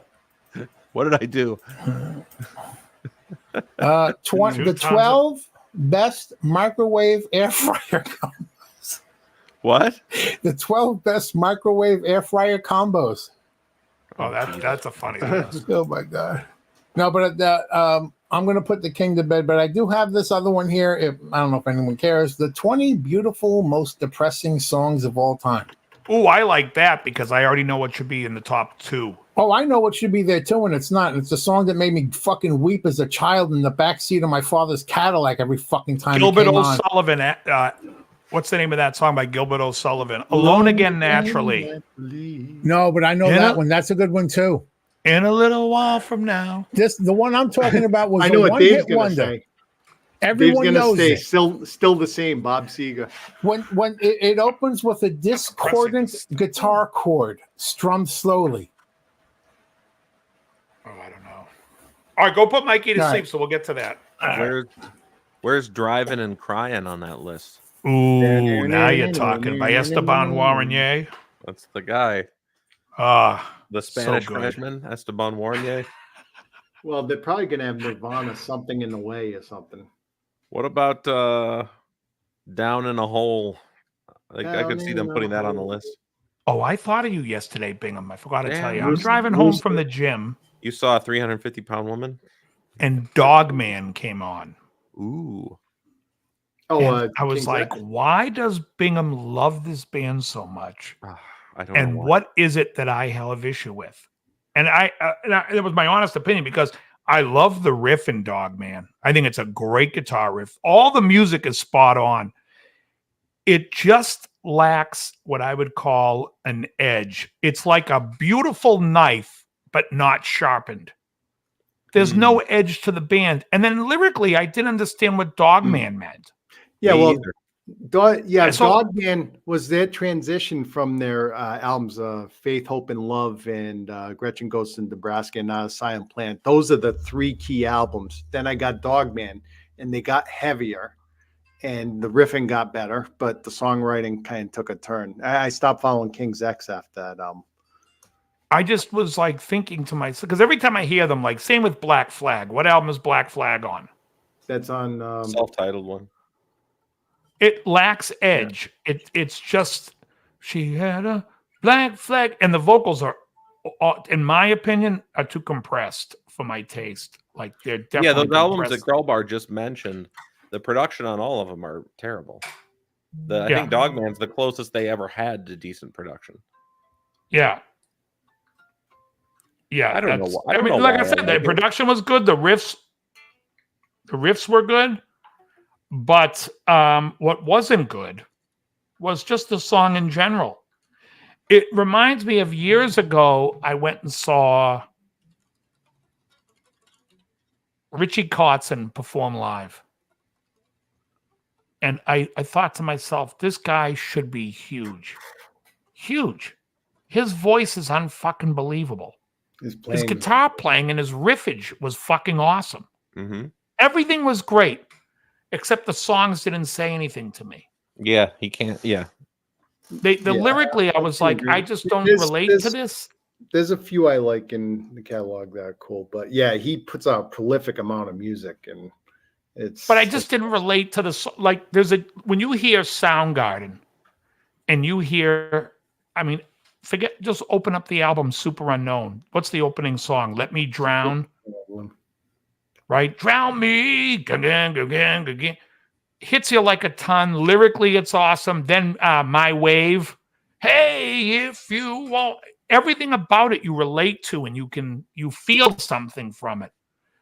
And honestly, I just thought, like, if that guy got together with a great writer, he would be unstoppable. I didn't care for My Wave. It doesn't catch me. Only 50 other songs on that album. That album was 4th of July. Yeah, the album is good. The album's really good, but that one, for whatever, doesn't hit me. I like I don't know. That's not exactly true. I'm hot and cold on it. Like, I like for Little Children. That's the Smiths, right? Wreck of the Edmund Fitzgerald. That's the Rectum. Gordon Lightfoot. Gordon Lightfoot, right? Yeah. So, but what's that song? The Day I Tried to Live is fantastic. Yeah, that one's really good. Mailman is awesome. Fell on Black Days. Yeah, Fell on Black. That one's a bit repetitive. That's a poppy one. Yeah, that one's Fell on Black Day and Black Hole Sun. I could do without. I love Black Hole Sun, but yeah, it's a good song. It's just too repetitive. Yeah, it's very unique. I like the song "Burden in My Hand" from the next record. Oh, are you sure? You like that one, John? Fucking song's ridiculous. Follow me into the desert, thirsty as I am. That's that one. And what's Blow Up the Outside World on that album's phenomenal. Pretty Noose is great on that album. Yeah. To me, that album is the obvious end of Soundgarden because the bass player wrote a bunch of songs. Everyone started wanting to write, and it's like, yeah, just let Cornell write the bulk and let the drummer come in and write a couple of tunes. Because Mailman, he wrote, and that song's phenomenal. I feel I'm heading for the bottom. Yeah, it's good. But I'm riding you all the way. Soundgarden was literally ended by a Pretty Noose. Who did Too soon? Who wrote The Day I Tried to Live? Cornell. It must be Cornell. He did most of the writing anyway, right? Good tune. Yeah. Oh, it's fantastic. Fantastic. I'm surprised. I'll tell you what, another great song is the song Super Unknown. Alive in the Super Unknown. Oh, I can't stand that song, Hugh. It's annoying as piss. Hey, Surfy. Joe is back. If there's anyone in the chat who prays, I can use a few because the next 4 days just me and Michael, and I'm old and broken. So, Joe, you got to cook the turkey and stuff and take care of them at the same time, huh? Yep, I got instead of getting a whole turkey, I get those butterball turkey breasts. It comes to a package. They're delicious. Oh, okay. So yeah, I'm wrapping that shit up in thick cut bacon like I did last year. That's a good way to go. I'll be going off the carnivore a little bit because I make a very mean mashed potato substitute with rice cauliflower. That's unbelievable. I make that for Michael, so there's actually a whole tub from last Sunday that I have made.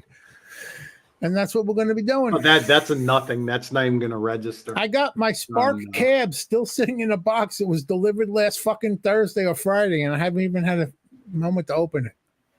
So I'm gonna ask a question I should probably know because we've been on this chat so many times, but I probably missed it at some point along the way. How old is Michael? He's about a year older than me, 57. Okay. I'll be 56 in less than about a couple of weeks. What's is he your brother? No.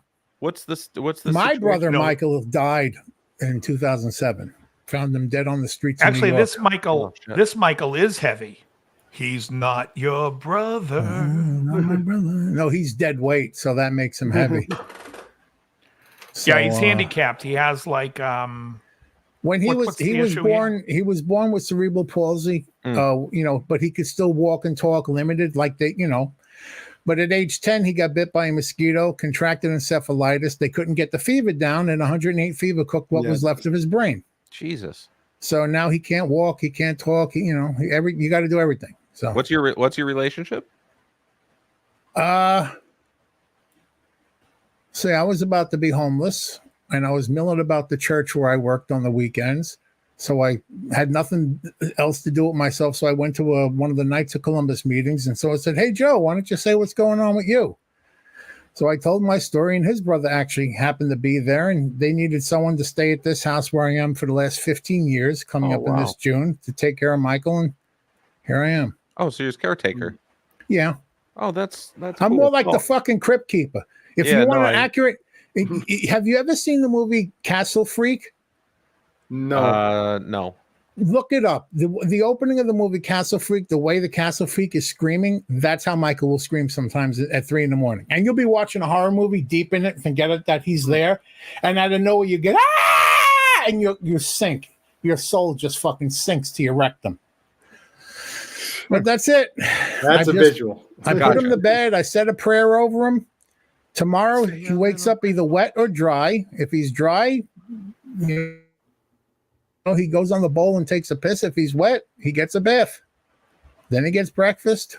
It's what we do. There you go. wonderful. And now I'm going to vomit.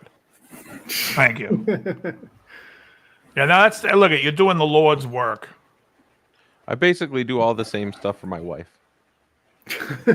That's not true. I just do all the dishes and clean the house. And dream about the day that I throw her off a bridge. What? Sorry. Now, sidetracking this conversation, guys. But speaking of the toilet, John, how's the cheesecake now? I mean, I haven't eaten any more since, but it took a toll on me. Right, because that means you're now getting that. That's why when they tell people when they do carnivore, they get the shits, because when you get your fat up to the right level, and it only lasts a few days, but you need that. See, how's your cheesecake now? Where I'm a little concerned is in the past I've always had a little bit of digestive sensitivity to dairy in general. Like Yeah, I can but eat if you're not hard eating- cheeses and stuff like that, but like if I drink a glass of milk, I'm running to the can, right? Right. And I ate this cheesecake stuff that it's so heavy dairy. I don't know if it's fat or if it's the dairy attacking me because it feels the same. It's the as- fat, because the dairy, if you're not eating any veg, the dairy won't have any effect on you. In fact, there was a study that just came out, I believe I saw it today, that said, RL had sent it to me, that dairy and high-fat proteins are anti-cancer. Some study I saw. Anyways, but yeah. I'd read before that cancer cells tend to thrive in environments where they have a lot of sugar to consume. Absolutely. Oh yeah, that's So, no question about It kind that. of makes sense that you go the other Yeah. way with it.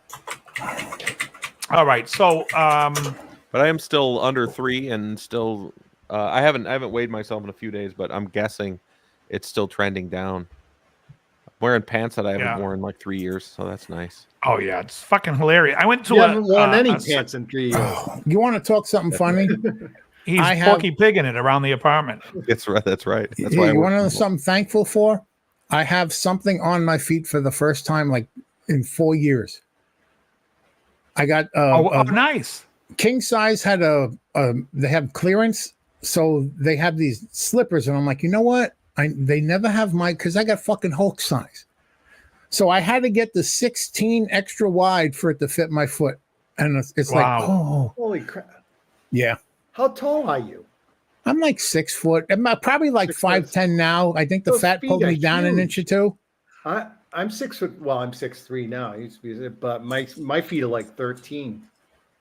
If you measure my foot, it's not the length, but the width is just fucking Herman Munsterish.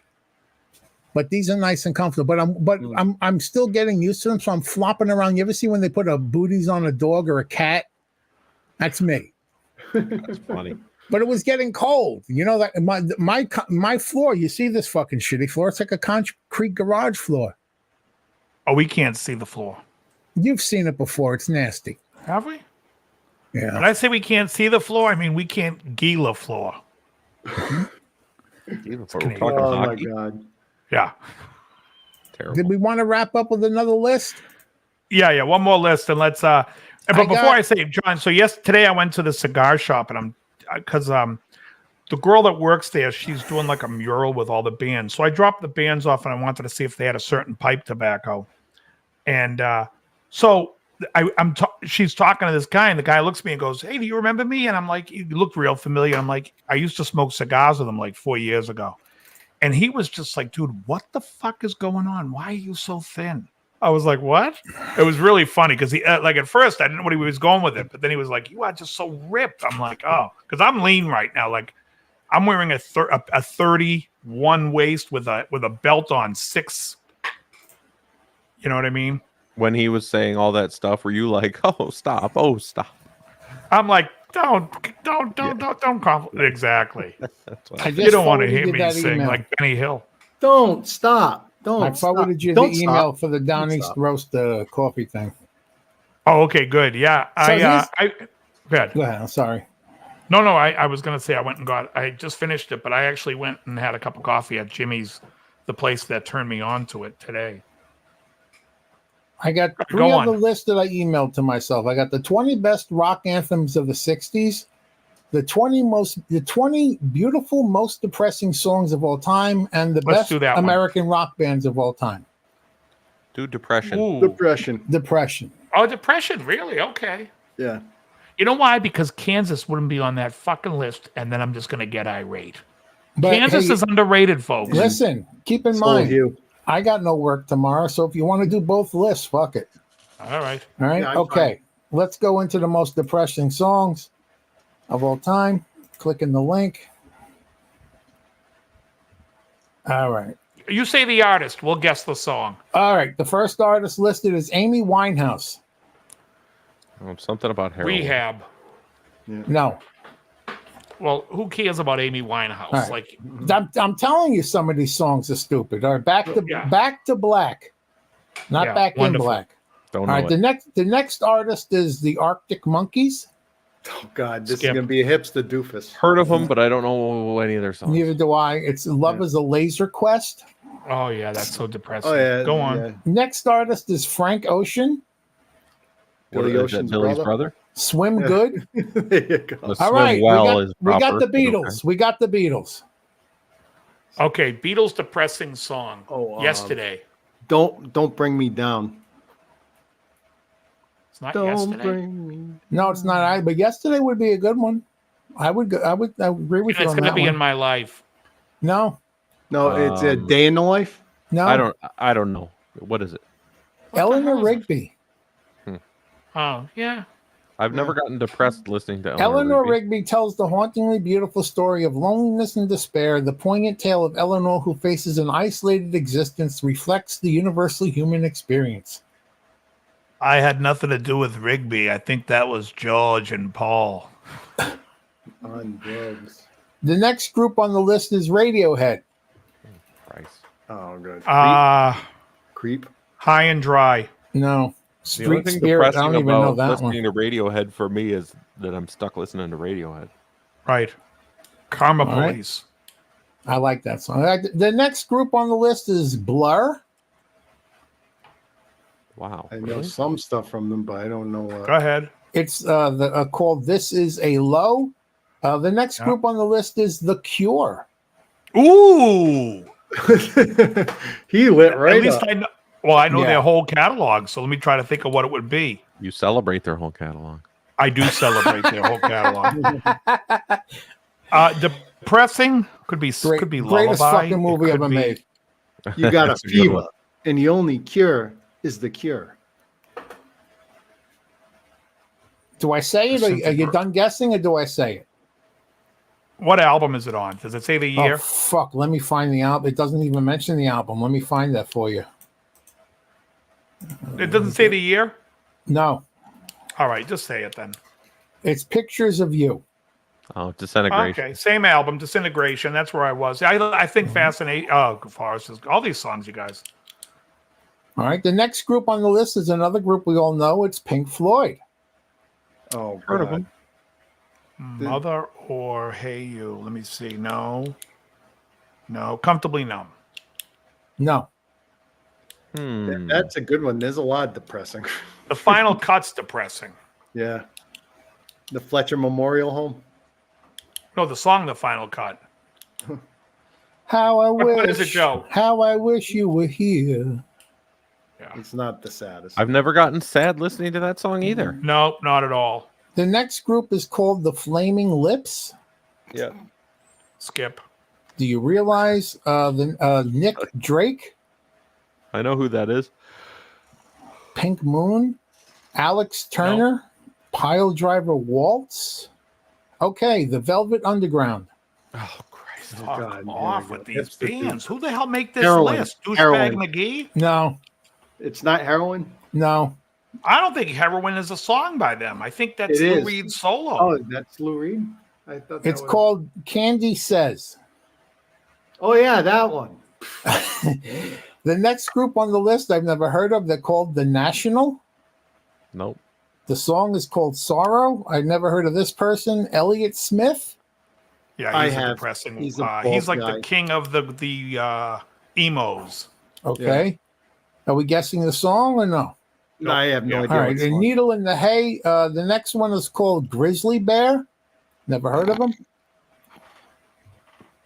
Slow Life. Kasabian. Kasabian. I don't know. Yeah. Kasabian. Goodbye Kiss. Pearl Jam. Geez, Get out. Yellow Ledbetter. No. One last Black. kiss. Black. You got it. The next I group never is got called depressed listening Muse. to it. No. MUSE. I like Muse. Yeah, All I right. like them. I couldn't name a song though. I like know the some song. Begins with an R. No.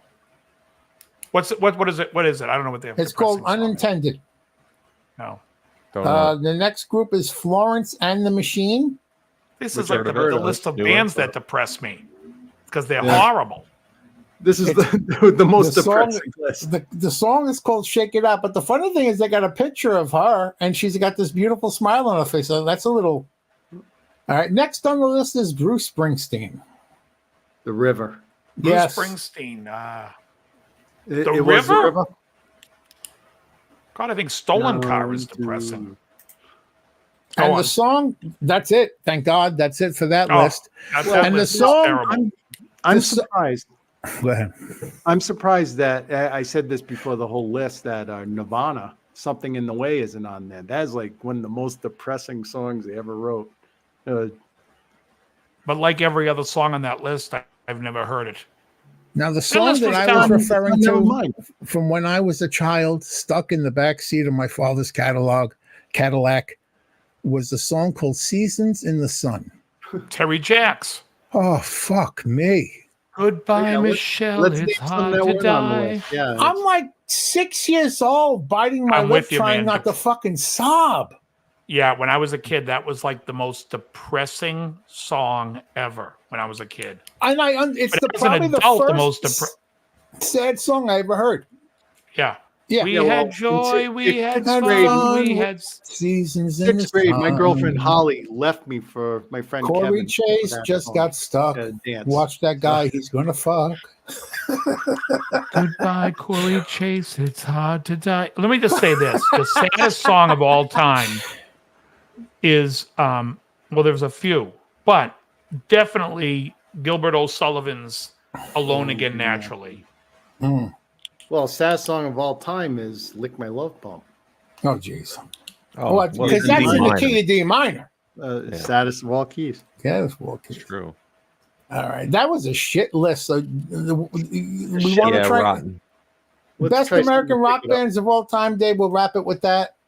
Yep. Let's see what this. All This is right. going to be We are because an there's 4 or 5 American that I band. think would be definitely fighting. So is Aerosmith needs whole to be at list the top five? of that you list said? somewhere. How many in the list? I don't know, but apparently the list doesn't start from the beginning, so I had to get to the beginning. Okay. Best American rock bands of all time. There's no question that America has produced some of the most talented rock bands in the history of music. From The Doors to Pearl Jam, many of the great American rock bands have gone down in history and even become global sensations. Here is our How list. do you have of Pearl the- Jam in that sentence? I don't know, Or right? the Doors. Fuck. I never. No, the Doors Hey. were good. Fuck, Yeah. man. I love the Doors. Okay, here is our list of the most legendary rock bands of all time. Keep reading and let us know in the comments who's on your list. Okay. First up, the Velvet Underground. What's the doofus list? It catches Dave right. I I don't off the think bat. anyone likes that fucking group, but they always Nobody make like, does. no. Fuck. Yeah, It's for the Even douche in the the bag. people that That's say that producer. like him don't like him. Take a walk in the wild. If you Did they if do you Take a can Walk in the name Wild three, Side, or is that Lou Reed solo? That's Lou but Reed. that's Reed Lou Reed solo. solo. If you can't name 3 songs by the band, how can you say they're the greatest anything? They stink. Fuck. Okay. First next of all, they're up, unlistenable. Thanks. the next band. Okay, Eagles.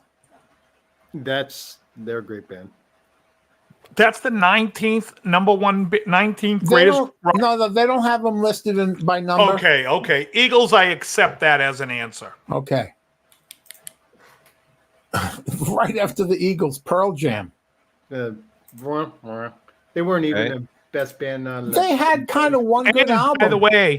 by the way, the Eagles album that had "Love Will Tear Us Apart," "Love Will," whatever, the one that the last hit. Comeback. That's the first comeback album that I think we could truly name because they were Yeah. 79 and they came back in the 90s. 95. Yeah. All right, the next band is Creedence Clearwater Revival. Argument to be made in the top 20. Yeah, they're an argument. The dude would argue they're dude better than the rides. Eagles, according to the dude. true. The next band, I don't think, not on my fucking list, but Dave, what do you think? The Grateful Dead. No. Fucking awful. Oh, DL's a big fan. Horrible. Awful. The band stinks. There isn't one person in there. I mean, take a shower before you go on stage. Number one. Stop putting on I that can't even fucking watch a patchouli. video without the stench of patchouli hitting my nostrils and my mind. I can't stand them. I do like Alabama Getaway. One song. The next band on the list is one of my favorites. It is The Doors. Yep. I argument to can't. be made. The Doors had 5 albums and they're all good. I'm not as maybe huge of a fan as a lot of Soft people Parade are. I isn't as like good as some- some. But go on. According to this list, I don't 6 really albums, like I'm sorry. American rock and roll very much. The Oh, next you band, do. We just haven't had the list yet. When we get to The- Night Ranger, The next band was formed in 1972. formed in '72. Oh, that would have been the Eagles. For Queen? me. Formed in They're 72. British. This group is known for combining numerous genres, including jazz, pop, and even R&B. Steely Dan. Steely Dan. Yep. Yeah. Can't Buy a Thrill came out in the. All right. So we're calling Steely Dan rock. This next group formed in 1983 in Los Angeles. Formed in 83. '83. Green Day. Don't say Motley Crue. Oh, God, no, no, Green They were Day. before that. 83, Guns N' Roses. no. Rat This band has Talking. sold over 80 million records worldwide, winning 6 Grammy Awards, and have been nominated for 16 total. Oh wow. Don't know. That's a good one. I saw them the first time I experienced them. They were on. Remember the movie, the show Fridays? Or Friday was it? What was it called? It Yeah, was Fridays. Yeah. Friday with what's his name? I remember them jumping around crazy in a baby pool, an inflatable baby pool. The Tubes. No, They were 70s. '83. very young Red Hot Chili Peppers. Okay. Oh, okay. All right, Not on my Argument to be list. made. all right. The next band. Okay, how's it? All right, it's a British American band formed in London in 1969. So how does that make the list? Who is it? Fleetwood Mac. Fleetwood Mac. Yeah. So Okay. Because the 2 Americans joined the band and that's when they became big. big. Okay, all right. All right. The next band. Okay, here we go with the Douchebag Trip. They were founded in Detroit in 1997. There's only 2 people in the band. Oh, sure. White Stripes. White Stripes. Jesus, no. They're a top American band. Okay. First of No. all, where the fuck is Night Ranger? I want to hear Kansas on this list. Not even kidding. All right. Hailing from New Jersey, this band was formed Bon in Jovi. 1983. Bon Jovi. Okay. All right. Speaking of your Tim Pierce, This he played band- the solo on Runaway. Yeah. This band would combine Chuck Berry with a rich harmony that made every tune sound like a daily trip to the place where Toilet. there's a lot of sand. The Beach Boys. The Beach Boys. Ugh. Ugh. Another. Okay, this band They have a few good songs. is not one of Dave's favorites. I like them. Think of punk, and Dave will say they're not punk. Green Day. It's the No. Ramones. God, the Ramones. Please, if Green Day's on this list, I'm flipping the computer. They're going to be on there. It is the Ramones. Okay, next up. All right. Green Day. This person left his first band to move to San Francisco to form another band. Shortly after negotiating Journey. a contract with Capitol Records, the group shortened its name to the. From the sounds of blues rock to psychedelic rock, Blank has introduced a solo artist was inducted as a solo artist in the Rock and Roll Hall of Fame in 2016. The Knack. I No. don't know. I'm just Jefferson making- Airplane. No, San Francisco. Say it again. Say the first part again. it's Blank left his first band to move to San Francisco to form the Blank Blues Band. Shortly after negotiating a contract with Capitol Records, the group shortened its name to the Blank Band. 3 blanks, I should say. Huh. It's a person's name. It gives it away. Steve Miller. Steve Miller Band. There you go. All right. Ooh, what a guess! Ka-ching. I don't think he's my top 20. Okay. The next Not in my top 100. it's a person. He's Yeah. a Seattle I hate native, too. and he's everything a music fan wanted in a guitarist, a singer, Jimi a writer. Hendrix. Jimi Hendrix. There you go. Oh, I was gonna say Jeff Tate. Okay. In 1973, Blank put together the Blank Band with a group of Detroit musicians. Silver Bullet Band. Bob Jay Seger. got it. Bob Seger Yeah. and the Silver Bullet Band. He's not in my top 20. You said Okay. 70s in Detroit. Who else could it be? Yeah. Mitch Ryder. Oh, you love Mitch Ryder. Devil with the I blue fucking dress. hate Mitch He's Ryder. one of the most influential musicians of the 20th century. Mitch Ryder. Are you on. fucking? If I say the next part, it gives it away. Okay. Kid Rock. They call him the pioneer of rockabilly and up-tempo fusion of country music with rhythm Ryan and blues. Setzer. This Mississippi native is the best-selling solo artist in the history of recorded music. Elvis Presley. Elvis. Elvis, double A Elvis Aaron Presley. Aaron Presley. Okay. Oh, Okay. When this next band took off the makeup, we all begged to put it back on. Kiss. Kiss. Sure. You know, I think they deserve to be in there. Oh, Dave, Not one in of my Dave's favorite guitar players. Neil Young. Let's see. Blank Mr. Blank caught the public's attention after the performance of Blank Blank at Woodstock. That exposure helped them make their first album. This person's increasing involvement with Guru Sri Chinmoy took the band to an esoteric sound of music. However, it never lost its Latin influence. Santana. Santana. Are my clues really shitty? Okay. There's a That's lot of definitely black. Neil's Oh, here's favorite. the next one I'll give you. This next band's got 2 sisters. One gets fat and one gets thin. Yeah. One's really hot. Heart. Hard. Not hard. Hot. Not hot. Heart. Oh my God. All right. The next band is the Led Zeppelin of America, according to this. They combine Led Zeppelin's rock crunch and the Rolling Stones' bluesy tunes. In fact, they're Grand still Funk together to Railroad. this day. They went from being one of the most thrilling bands of the 70s to emerge as commercial hit makers in the 80s and 90s. Really? Halen? No. I was going to say if they described Halen that way. What? A the ZZ hell? Top? No. Good guess, though. That was a good guess. Well, ZZ Top had the hits in the 80s and kind of... 70s. Yeah, they were big. Say this one again. Aerosmith? How did this start? He got it. Aerosmith. Aerosmith is the Led Zeppelin of America. I don't know about that, but they were big. I would say more like the Stones of America. Yeah. Okay. All right. Jeez. Hold There is on. no How is Zeppelin. Cheap Trick not mentioned? Yeah. Well, we're not done yet. We're not All done right. yet. Okay. This next band came onto the rock scene and right up in our faces, straight out of Ann Arbor, Michigan. That's the pro- Grand Funk. No, the proto-punk act was unlike anything rock and roll has The ever seen. MC5. No, in the late 60s and early 70s. Come on, Bingham. This is your hometown. Ann Arbor. I know, but once he said MC5 and that wasn't right, it's like the only other Detroit band I even can think of is like Ted the Nugent. Dogs, and they weren't big. There's no way. Who could Is it forget the the Stooges? grotesque? Dave got it. The The Stooges. Stooges. Ricky Compton said it in there. Oh, I didn't know they were from Ann Arbor. Okay.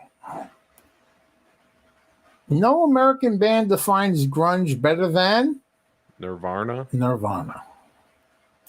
Nirvana. Nirvana. You Starting boys out out- there, here's- Beavis. this is a good one. This is a good one. Let's see. Starting out with blues-inspired rock, this band incorporated new wave, punk rock, and dance rock thanks to their use of synthesizers. They're known for their humorous lyrics mixed with double entendres and innuendo. Since 1970, the band has consisted of, can't say it, Double entendres and humor. Zappa? Say, there's Frank Zappa. no. Yeah. Because he started off blues and doo-wop. Say it again. Say it Starting again. out with blues-inspired rock, Blank incorporated new wave, punk rock, and dance rock thanks to their use of synthesizers.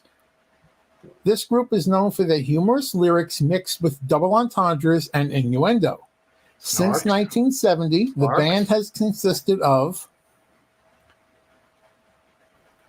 No idea.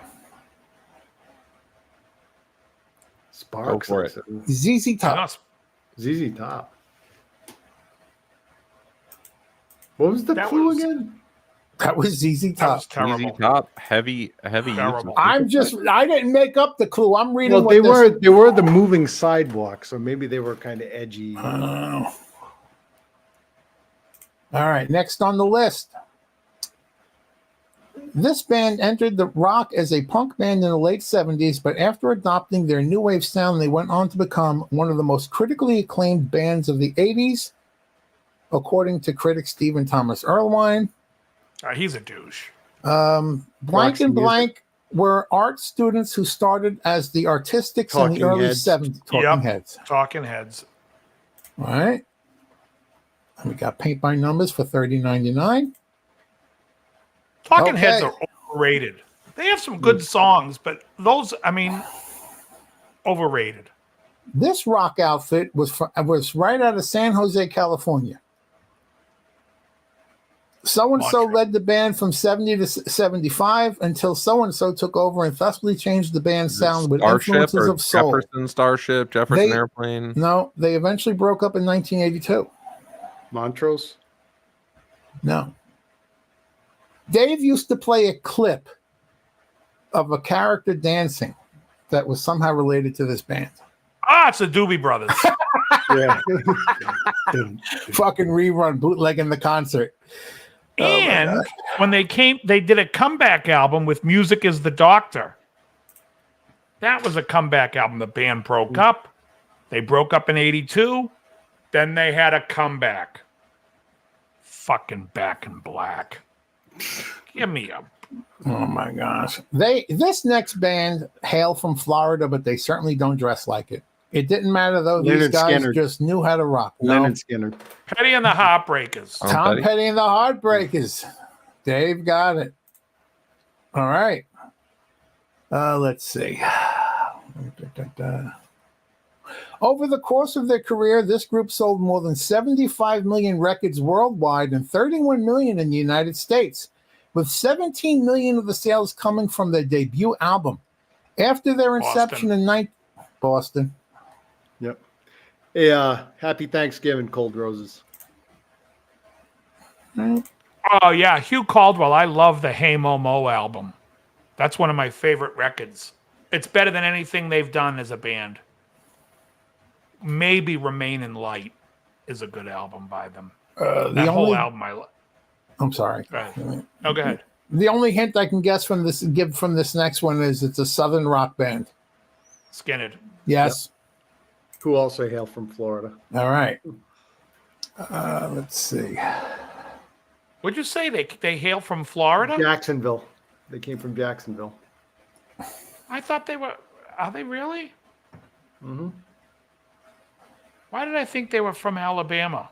Because they have a song called Sweet Home Alabama. But there's also a song by Molly Hatchet who was from Florida. There's a gator in the bushes and he's calling my name. Yeah, see? This band's early days saw the group with some awesome radio songs, and they make fans think differently about the color of M&Ms.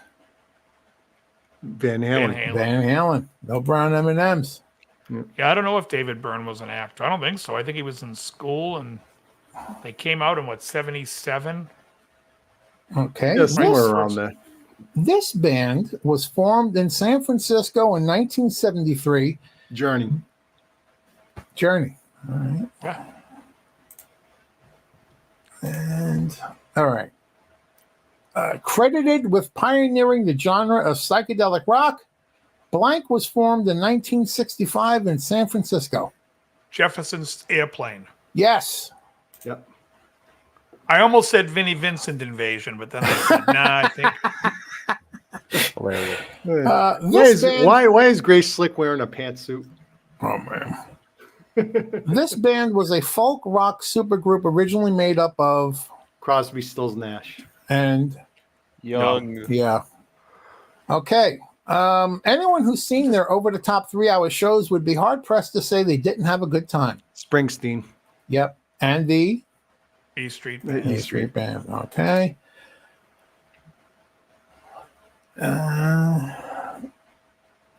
I don't ever want to go to a concert and it's going to be 3 hours long. No, I it's like a would, movie. Oh, yeah. I would if it was Led Zeppelin, I would. I could sit through that. Okay. This next band was formed in Seattle, Washington in '84.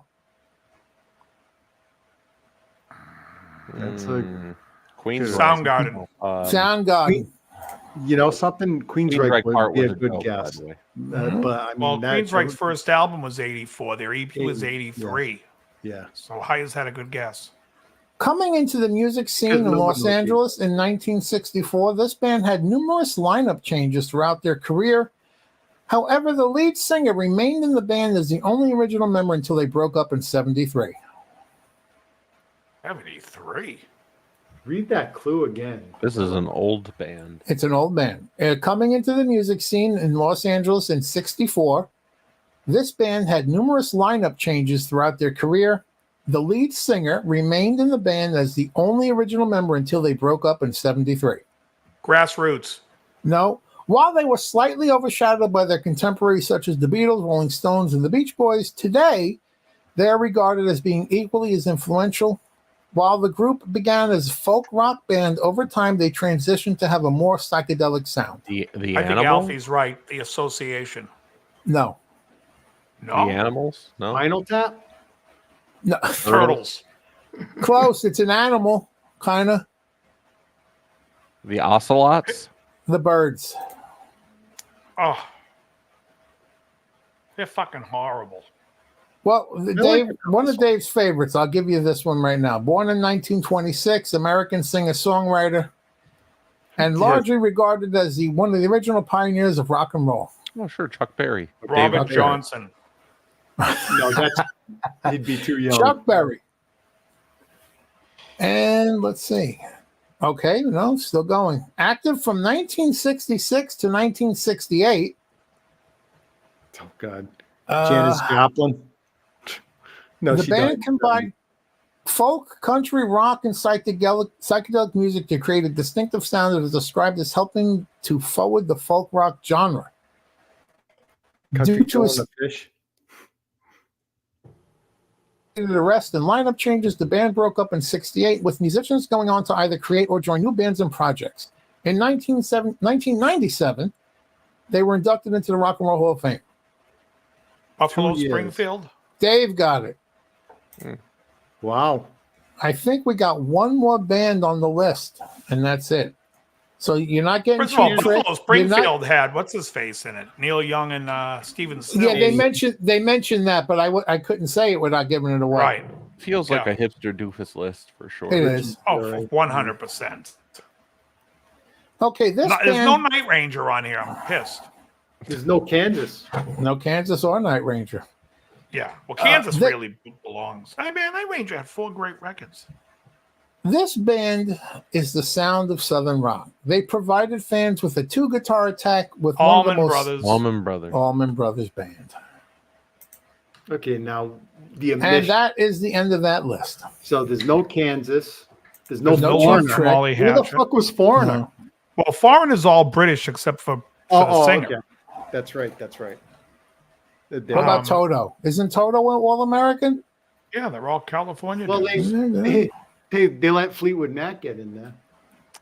Yeah, it felt Yeah, like they a bit shouldn't of a be in hipster there. doofus list. Yeah.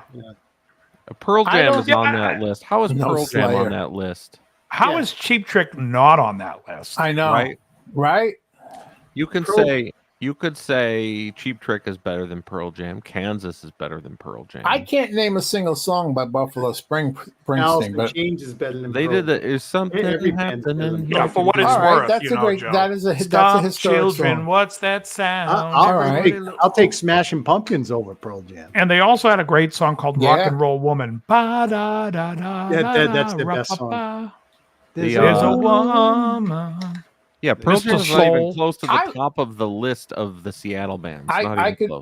I would put Ted Nugent on that list ahead of some people that were on that Oh, yeah, list. Nugent didn't I make would it. agree with that. I love fucking Derek St. Holmes. And Shit, Alice Cooper could have been on that list. oh yeah, definitely more than others. I wonder if they could I make would a say- list of the top 20 Hugh Caldwell Canadian can name bands 20 ever. Buffalo Springs. Hugh Caldwell named that tune. That's more than I can. Nowadays, Clancy can't even sing. That's one. There's a Broken Arrow. That's another one. Jesus, Rock and Roll Woman, Bluebird. I'm sort of surprised that they didn't Blue just throw Band, that's a Metallica good one, on too. that list. Hmm. Seems like Metallica belongs on the list. seems like Yeah, one. Metallica, Megadeth. Yeah, what the Yeah, I fuck? can't imagine Megadeth would get there. They're not critically acclaimed enough. Yeah. Yeah, there's a lot missing from that list. I would say so. Grand Funk Um, wasn't on it, right? Yeah.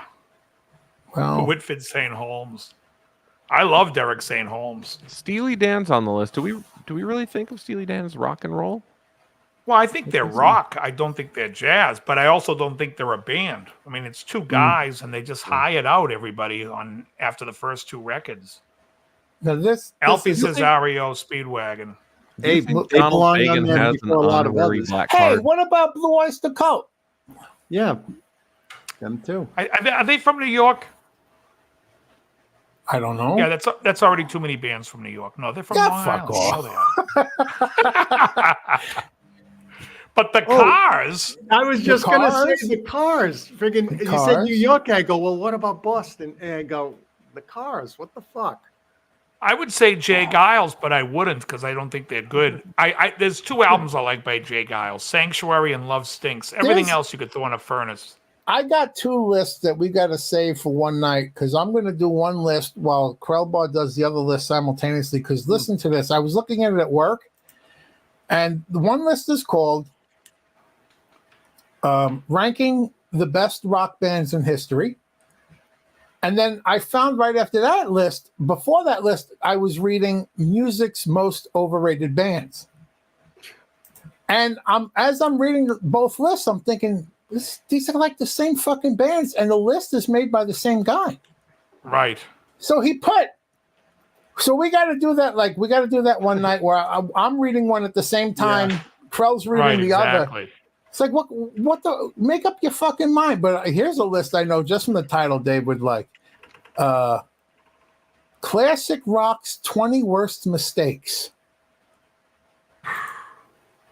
Bob Dylan. Plenty of them. But it's 10:48. Whether we go or not, let me know. Did they Yeah, mention that Guns would N' suck. Roses in that list? Even though I wouldn't No, agree they were. they weren't on the list, They belong there more than other ones. No, though. Still. Yeah, I would agree with that. Like when you're talking about classic American bands, it's got to be bands that have some sort of hold on and also exemplify rock and roll. Because if we sat there and you said to me, what are the 5 most important British rock and roll bands of all time? Oh, come on, that's easy. Yeah. Zeppelin, the Stones, Beatles. Pink Floyd, Beatles, and the Who. There's 5, okay? Yeah. Now, name 5 American rock and roll bands. Is anybody on the list you mentioned going to compare with those 5? Nope. Aerosmith. But then you need to bring in bands like Cheap Trick, Van Halen with Lee Roth. You got to bring in the big dogs. You can't be sitting there go Jefferson Airplane. Yeah. Today, Buffalo Springfield. start a revolution. I mean, it's like, give me No, a there was fucking no mention of folk Chicago. rock. I mean, I don't think they're in Chicago. my top 20, but Chicago. Yeah. Chicago's 25 fucking or awesome. 6-4. Yeah. Where's 3 non-blondes on this list? I mean, come on, give me something. I to mean, work what's with. going on?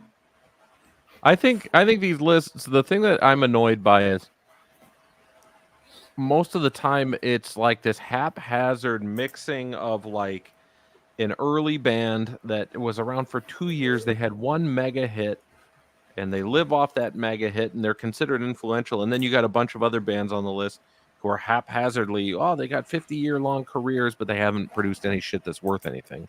They've just been Right. around forever.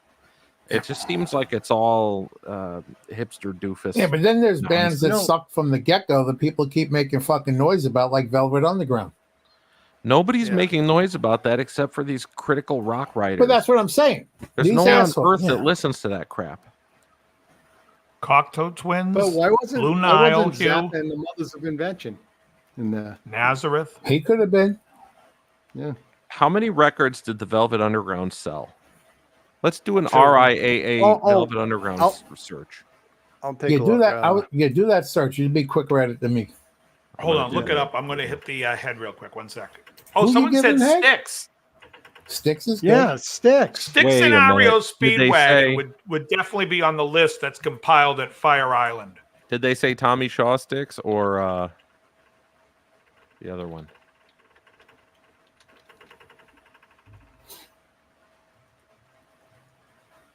There's going to be no record sales for the Velvet. Okay, Velvet Ground and Nico, which is their big album or whatever, in the first 5 years only sold 30,000 copies. Ooh. But I don't know what its total is. Hang on, let me see. 30 Let's see how many listens they got But on, then the on hipster Spotify. doofuses. Okay.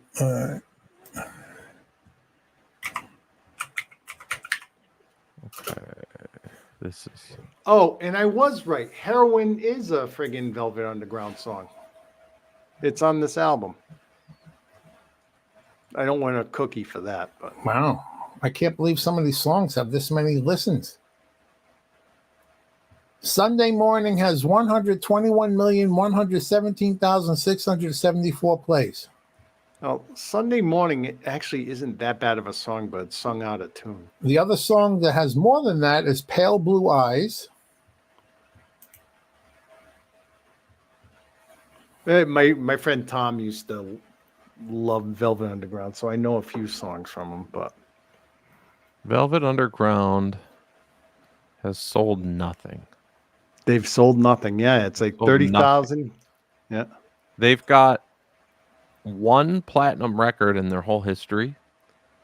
And how many And- years did it take from the reject? Yeah. Right From what I back. can tell here, the only people that talk about Velvet Underground are the writers. Yep. Yeah, Because I 'cause think they're they feel like they're horrible. obligated to in order to be cool. But Yeah, it's all I because just they wanna let hung you know- around with Andy Warhol. I just got a new list in from the Rooster Fish. The two most influential bands is Styx and REO Speedwagon. hilarious. That's from the Rooster Fish in Venice, folks. Yeah. The poll was taken in the men's room. Oh my god. Well, my sneaking suspicion is accurate, by the way. I don't know if you What's were that? sitting That here they for never this. sold shit. Yeah, the Velvet Underground sold Yeah, nothing. So 30,000. I'm right. The only people talking about that band are the writers. It's who the think they same have thing to in say these it to be lists. cool. It's the same thing about when they say Bob Dylan's the greatest songwriter. The guy sucks. It's not like he's not the greatest, he's not good. And then you have songwriters like Stevie Wonder, who comes in 5th on that Rolling Stone list of songwriters. But this shitbag Dylan, this lazy motherfucker 3-chord Charlie, is gonna get number 1. It's unbelievable. Yeah. He couldn't suck the fucking lint out of Paul Simon's belly button, Ugh. and he's fucking getting number 1. That's a vision. So Paul Smashing Simon could Pumpkins- take a No, shit, no. and the corn in the shit has more talent than Dylan. It's ridiculous. So Smashing Pumpkins have sold 30 million records. That's about 30 times what Velvet Underground has sold. Yeah. And Well, and I don't even I consider found them, this list on you know, Ultimate. the greatest, of course. This Velvet Underground thing. I found this list on Ultimate Classic Rock of the 50 top American bands, and in Kansas still wasn't on it. Jeez. Yeah, but I bet Velvet Underground is. Yeah. Oh, it's ridiculous. Yes, These it is. writers, First of it's all, almost anyone like that they have to questions put it on there Kansas- in order to get respected by the other writers. REM is number 8. Anyone that wants to question Kansas, I'm going to say this. Take Yes's albums from the Yes album, which is, I think, their 3rd album. So from the Yes album all the way up to Drama. That's the whole decade of the 70s. And I'll put it against Kansas's catalog. And Kansas' catalog is better. Fucking Yeah, better. I've got that box set that goes all the way to what's the Where's Drastic Dio on Measure? that list? Yeah, from Begin Drastic Measure. I listened to that whole thing at the end of the summer while smoking cigars. That was a great catalog to listen to. Billy Preston was awesome. Awesome. Yeah. I mean, you look at some of these songwriters, though. Paul Simon, Stevie Wonder. I'll say it again, Gamble and Huff. You got Lennon and McCartney, who wrote great songs. There's a lot of great songs being. Neil Sedaka wrote great. Barry Gibb wrote great. I'll put, and anyone Neil that wants to Diamond. come on this show and argue Bob Dylan, I will go Barry Gibb to Bob Dylan all day, and you won't win one. Barry Gibb wrote some great songs. In the 60s, he wrote some great songs. And in the 70s, he wrote some great songs. In the 80s, I'm going to say this. I don't think Bob Dylan has a song that's as good as fucking Islands in the Stream. What about Island in the Sun? You know I love that. Sail away. To Yeah. an island in the sun. All roads lead to Alcatraz. I did notice that Neil Diamond was nowhere to be found in this any of Isn't he these Canadian? lists or conversations. Hey, I'd even take the monkeys over something. You know? I'm going to say this. No, Neil you- Diamond's Brother Love's Traveling Salvation show is better than anything Dylan ever wrote. That other guy too, who did that record, Esmond Fitzgerald. Oh, fucking- Gordon Lightfoot. Gordon Yeah, Marcy. he was Darcy good. was a big Monkeys fan. She You liked love Mickey. Marcy Darcy. You love everything about fucking Married with Children. It's a great show. I watched the episode where Anthrax was on it like a week Yeah, or so I ago. remember that one. Teddy Pendergrass is a monster, Hugh. And a lot of Teddy Teddy Pendergrass? Pendergrass songs, especially the Harold Melvin and the Blue Notes, are written by Gamble and Huff. Teddy also did the original of Don't Leave Me This Way with Harold Melvin and the Blue Notes. That was awesome. Love TKO was awesome. Close the Door is awesome. I love TP. Toilet paper. Where was Um, Kicks on these lists? You were hot on Kicks the other day. Kicks? Oh yeah. Kicks are for kids. What Did I about, mention that Styx Parliament? and Ario Speedwagon are among the favorites over at the Abbey? You did. Okay. How about Parliament Funkadelic? By the Yeah, way, well, Skid well, Row, first of who all- was not on the list, sold 20 times the record that Velvet Underground sold. Agreed. Now let's talk about what he just said, because a lot of people call it, because now they tour as one thing as Parliament Funkadelic. Yeah, it was too. But I like Funkadelic a hell of a lot more than Parliament. Parliament was the disco. Funkadelic was the funk rock stuff. I do like up until They were '76 when they. What's that? Funko. Funk and disco. We love to funk you, Funkenstein. Your funk is the best. I'll tell you the best song on Dr. Funkenstein, Ricky, is "I've Been Watching You, the way you move that sex." Fucking great record. No, That's a that is a Parliament album called Dr. Funkenstein. even But- if you don't. I'm Right. sorry. Even if you don't like their music, Foo Fighters they're as a band, they're 30 years old now. That's They true. Yeah, they were- consistently- They're a decent rock band. They're decent. You know, I don't love them. I ever tell you my beef about going and seeing those guys live? Because I've seen them twice and I'll never do it again. Grohl can't sing.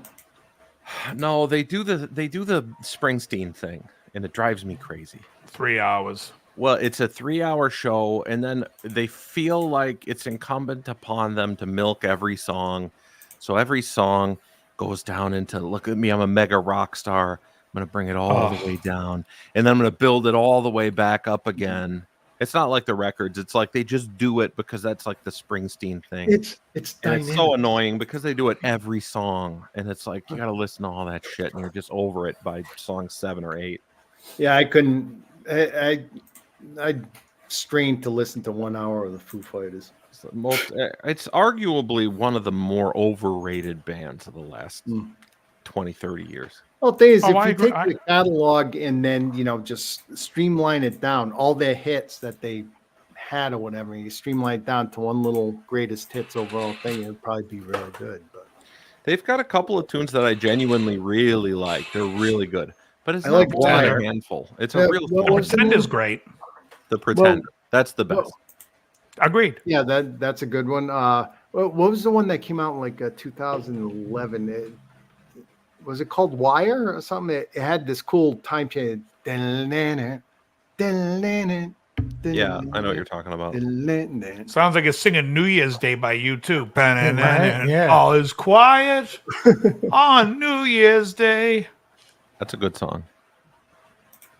Yeah. I mean,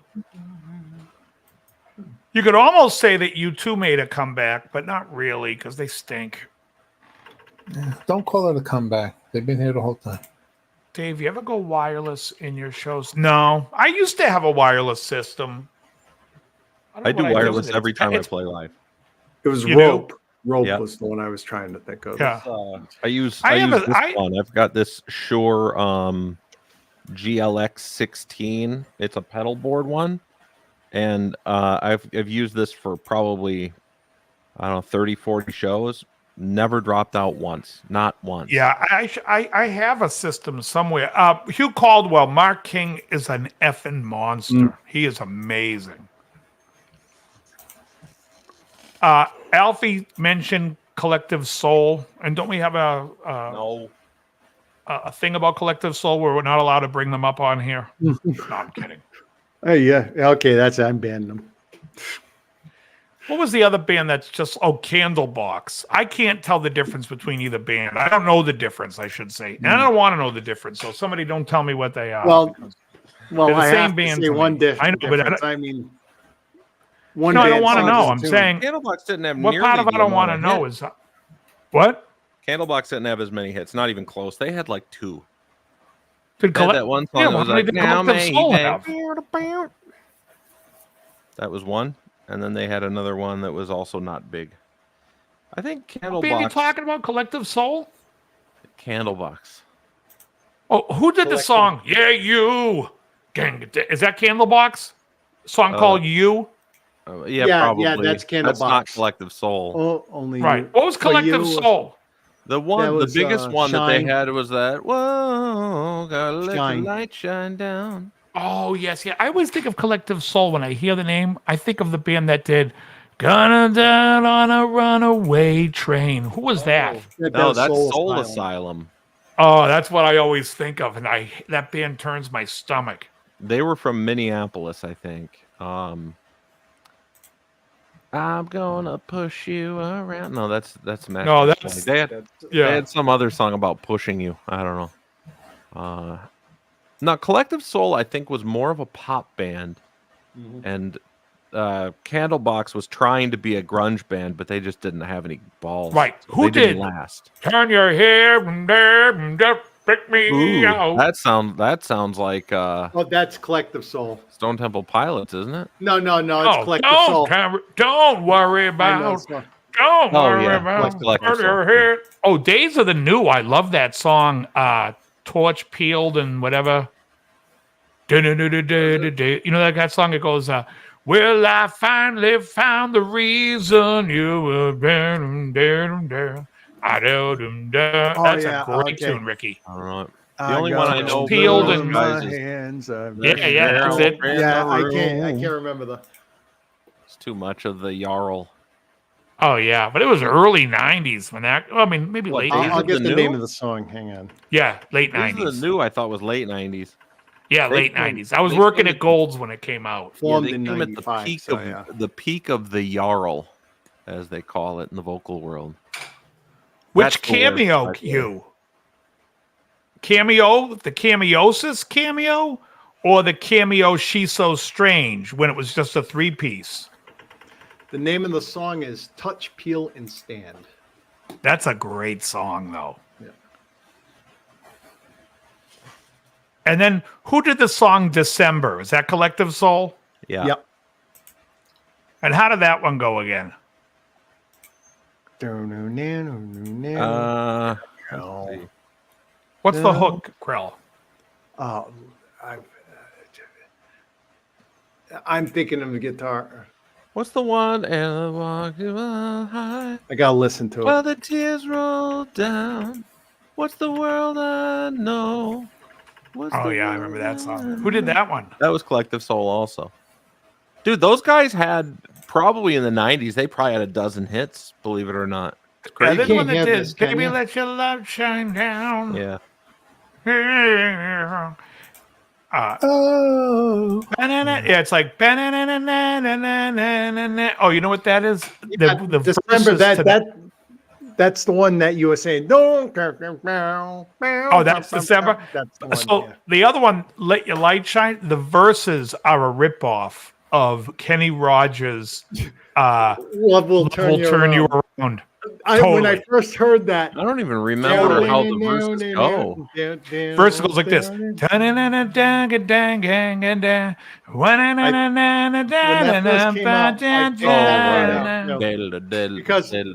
like that movie Yeah. Six Pack growing up. That's why.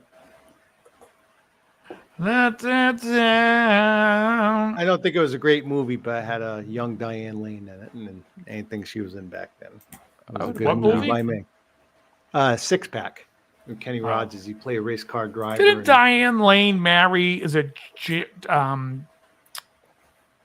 Josh Brolin? Yeah. Good question. Because we used to see them in the firehouse all the time, I right? feel like Josh that's Brolin right. and her. By the way, quick change of subject. Is anybody going to go and see Napoleon? oh God.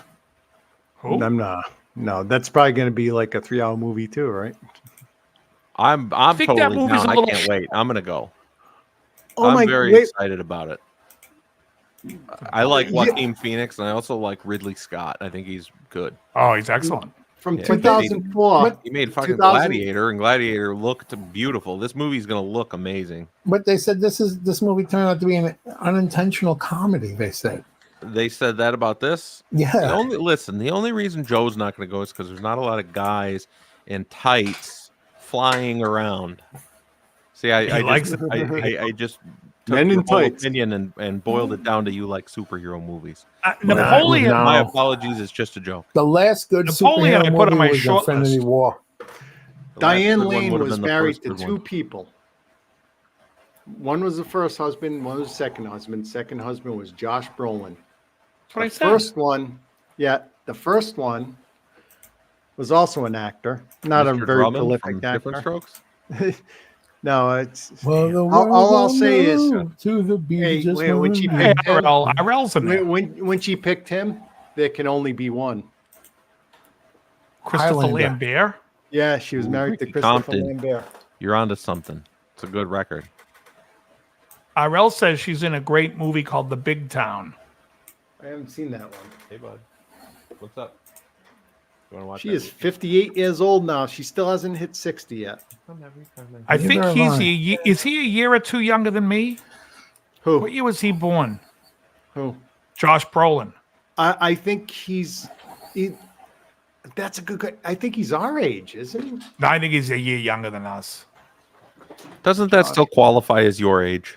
Yeah. Well, no, not when I said What's in the the window? beginning. A he's month? No, he's Well, a few weeks. 55. He's 55. He was born February 12th, 1968. Oh, he's older than me. Yep, older than both of us. Younger than Joe. Well, in fairness, nobody's older than you, Krellbar. Exactly. Actually, Joe has the distinction of being the oldest of us all. Yeah. When is Napoleon coming out of the closet? When is it coming out? Yesterday, I think. Oh, it came out. Oh, so it's going to be a big movie for tomorrow night or something? I don't know. It's either Josh gonna be, Brolin I'll is either see not it Barbara tomorrow. Streisand's son, but I believe that it is his stepmother. Yep. Who You is know, Josh? My Uh, birthday is in 18 days. Josh Because James Brolin? Brolin married Barbara. Josh Brolin was in the Goonies. Oh, yeah. He was like 19 in that movie. So that movie had to Okay. be 87. He was awesome in No Country for Old Men. Great. Yeah. He's also Josh great in Brolin. American Gangster. Oh man, I haven't seen that. Oh, you haven't? My No. brother. Oh, it's a Good. great movie. That's Denzel, right? Yeah. It's a great, and Chiwetel, isn't it? You love Chiwetel. Who's Chiwetel? Cheadle? Don Cheadle? No, Chiwetel. What the hell's his? Arel, what's Chiwetel's last name? Oh, that's a first name? He was in Four Brothers.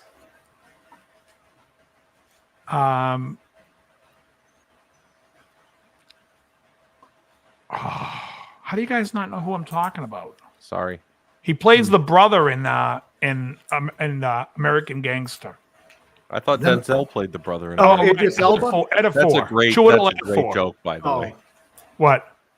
I said I thought Denzel played the brother in American Gangster. My brother. Exactly. well, James Brolin, the father, was married to Jan Smithers. Bailey Quarters. Really?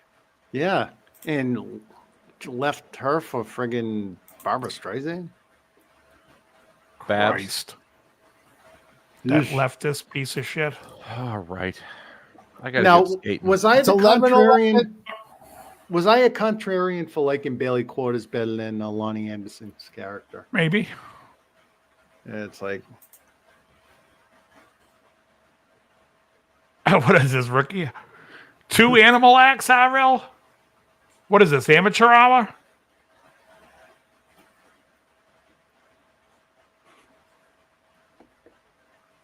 You guys yeah, I get guess that? yeah.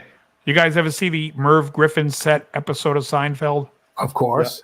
When they dig When George says, "Oh, I'll bring the squirrel," when he finds out that the zoo guy's going to be there, Ed Craven goes, 2 Animal Acts? What is this, amateur hour? RL says Lonnie is hotter by a mile. well, maybe a I know country what it mile? is. Maybe it's just some people like the bombshells. I just love that. Thank subdued you, fucking RL. beauty. RL says, and Ginger blows away Mary Ann. Yeah, You know I why? like that. Why do guys say that? You know why they say it? Because the girls they like to say it to, the girls are like, "This guy likes a normal girl. That's more attractive to me." That's what they No, think. no. But It's just because I usually go for not brunettes. talking about what. I always go for brunettes over blondes most of the time. Brunettes over blondes. Okay. Yeah. Let me see how true that's going to be in this situation. We're going to have,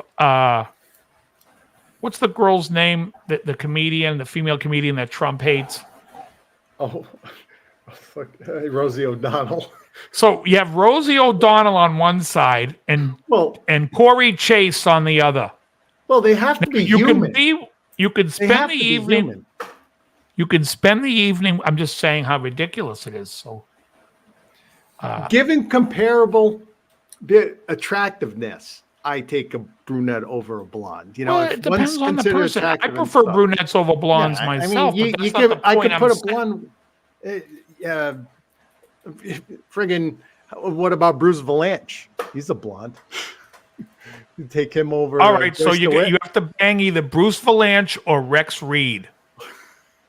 Oh, I'd rather not bang either one, but I'd bang. No, Rex no, Reed but if that's I not- had to. Ah, okay. So you heard it here, folks. Krellbot wants to bang Rex Reed. Oh my god. Yeah, they talk about a loaded question. Don't touch that statement, please. By the way, is it me or is like the gay community, the LGB, whatever you want to call that community, out of their minds? Like people like, oh, they're so against. We had Rex Reed on TV. We were kids. Paul Lynn, fucking, Charles what's the Nelson up? Riley. Charles Nelson Riley, What was the guy that threw the confetti? Rip Taylor, Rip fucking Taylor or Torn? Rip You know, Taylor, Rip Torn's a psycho. Yeah. Vinnie Vincent. If you can dodge a wrench, you Right, can right, dodge a volleyball. Mary Ann for the win. Let me ask you this question: Erin Gray or Dawn Wells? Aaron Gray. Oh, I You know shit, Erin Gray. Yeah. I love that Erin you Gray. say it like you try. All right. There was no doubt. I friggin' had the hots for Aaron Gray. Erin Gray. Or the one that played Amidala or whatever. Yes. Pamela. Henson? Right. Hensley. Pamela Hensley. That is tough because My brother brings up a good point. Back in high school, guys, I always had a bag of confetti, and I would run through the halls and throw confetti everywhere like Rip and Taylor. say, "Hello, Frisco." Hello, Frisco. Oh my God. So wait, who did you pick? Erin Gray or is it Patricia Hensley or Pamela Hensley? I think it's Pamela. Either way, Hensley. Which one? I picked Sherman Hens. You heard it. Yes, exactly, Oh. RL. That's a Hensley. It's not even close. Yeah. Way better than Erin Gray. All right. You're going on this show, Silver Spoons. Who do you bang? Erin Gray or Ricky Schroeder? Aaron Gray. Well, I think that Charlie Sheen will disagree with you on that. No, I'm kidding. Well, was this some more of what Corey Feldman dished out? Yeah. All right. Going on, Alfie Paulie. Singer's saying Linda Lavin, Paulie Holiday, or Beth Howland. Oh my God. I would take Linda Lavin out of those three. You're banging Linda Lavin over Beth Howland. Yeah. Really? All right, now here's the hard one. Nancy McKeon or Tommy McKean? Oh my god. Nancy. I thought you were gonna say Lisa Well. You got Of course me you on thought I Welchel was. because That's why I would throw the take Welchel. curveball. I would take Welchel. I would take. You take Lisa Well. Okay, here's this one. over Joe. Yeah. Nancy So that's a- McKean or Yep. Mindy Cohn? Well, I mean, Mindy Cohn or Kim Fields? I take Tootie. Tootie all the All way. day. Yeah. All day. All right. Heather Thomas or Heather Locklear? Oh man, that is a tough one. That Thomas, they were both smoking. There, it's like, Heather right. Locklear had a little more of that like girl next door look and stuff, but she ended up being dirty. Jacqueline right. Smith or Cheryl Ladd? Jacqueline Smith. I always like Jacqueline Smith. Jacqueline Smith or Tanya. What was her last name? Roberts. Oh, Tanya Roberts. Oh, well, Joe, I know what the answer is, but I don't know what Krellbach is going to say. What did you Yeah. say? I said Tanya Roberts. Yeah, all day. Yeah. Jacqueline Smith.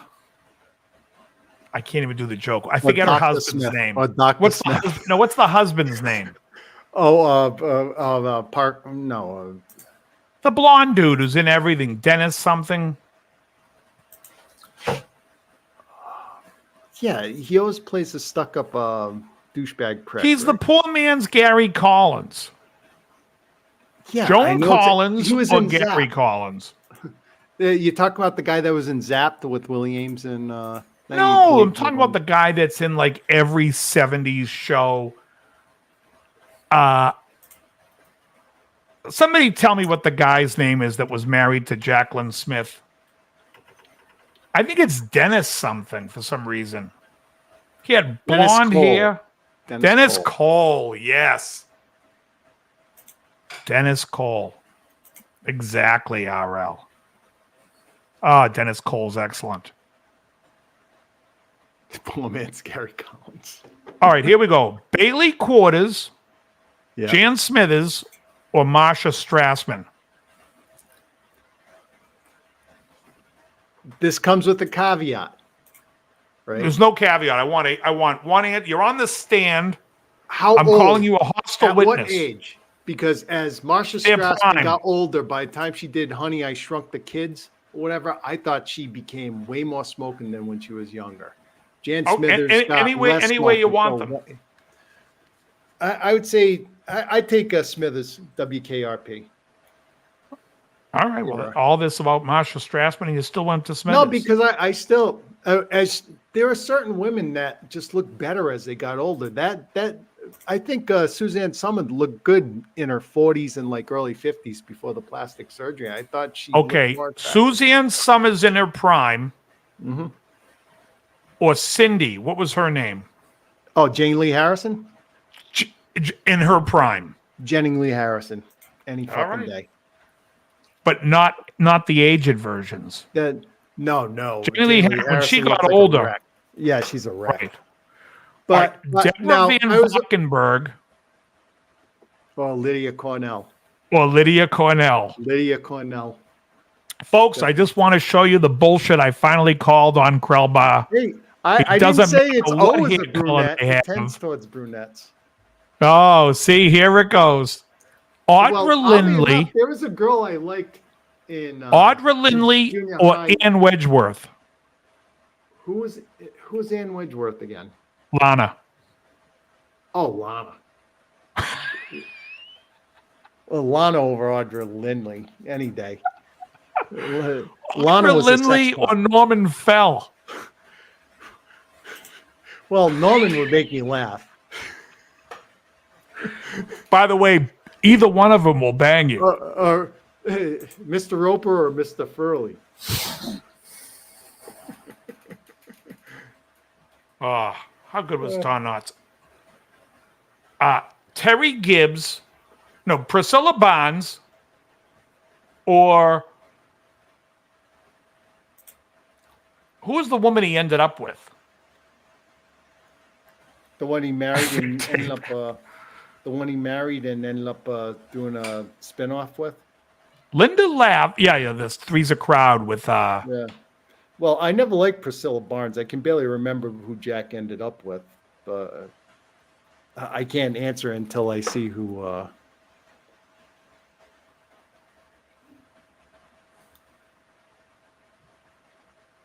were you about to say? I was thinking. Alfie said Oksana Bayul did not age well. Ooh, Joyce Heiser or Erica Oliniak. By the way, Hugh Caldwell, both of them were members of the gym when I worked at Gold's Gym. I don't know who Joyce Heiser is. I know who Erica. Yeah, Jack Oliniak ended is. up with exactly Robert Mandan.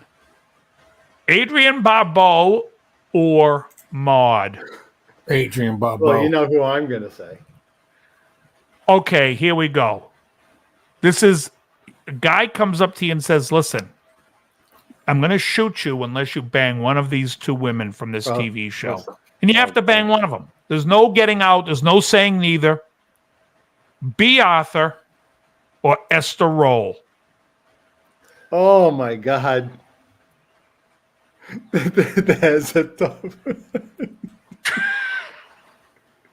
It's like, well, it B. comes down Arthur to or like, Mrs. Naugatuck. look, both of them, you have to put a bag on their head, right? But the thing is, it's going to get down to who's going to be the best in the sack. So who do you think is going to be the best in the sack? And I think Aunt Esther would be. All right, how about, you mean Esther Rowley? Esther Rowley, yeah. Adrienne Barbeau. Who else? Or Catherine Bach. Oh, Catherine Bach. Really? Yeah. What about Dukes you, of Hazzard. Joe? What was the choices? Adrienne Barbeau or Catherine Bach? I like Catherine Bach. I think Catherine Bach. I mean, Rich has a question for you, Joe. Kay Parker or Desiree Costeau? Oh, Desiree Mrs. Cousteau. Costa- Shit. who's it? Desiree Cousteau all day a week. Desiree Cousteau or Jacques Cousteau? Raquel young- Darian Both or are deep. Savannah? Oh, Savannah was gorgeous. Which one was Savannah? The blonde. The one that shot I itself in wasn't. the head. I not a big fan of '90s adult. These are films. 80s. I think she was When late they 80s, moved, early look, 90s. I'm like, what's his name? Like the Burt Reynolds. When they moved from fucking film to video, I got upset. I'm still upset. You come to me in my house and say, no. It's a real film. Rich says Marsha Brady or Laurie Partridge, Maureen McCormick or Susan Day. Susan Day's beautiful, Yeah. but they're both beautiful. I would do Laurie Partridge. I like Susan Day. Marsha Brady, she could look goofy sometimes. Maureen McCormick. What was Marsha Brady's boyfriend Jeff's real name? He became Shazam. Oh, The answer to that is Greg Allman. Cheech.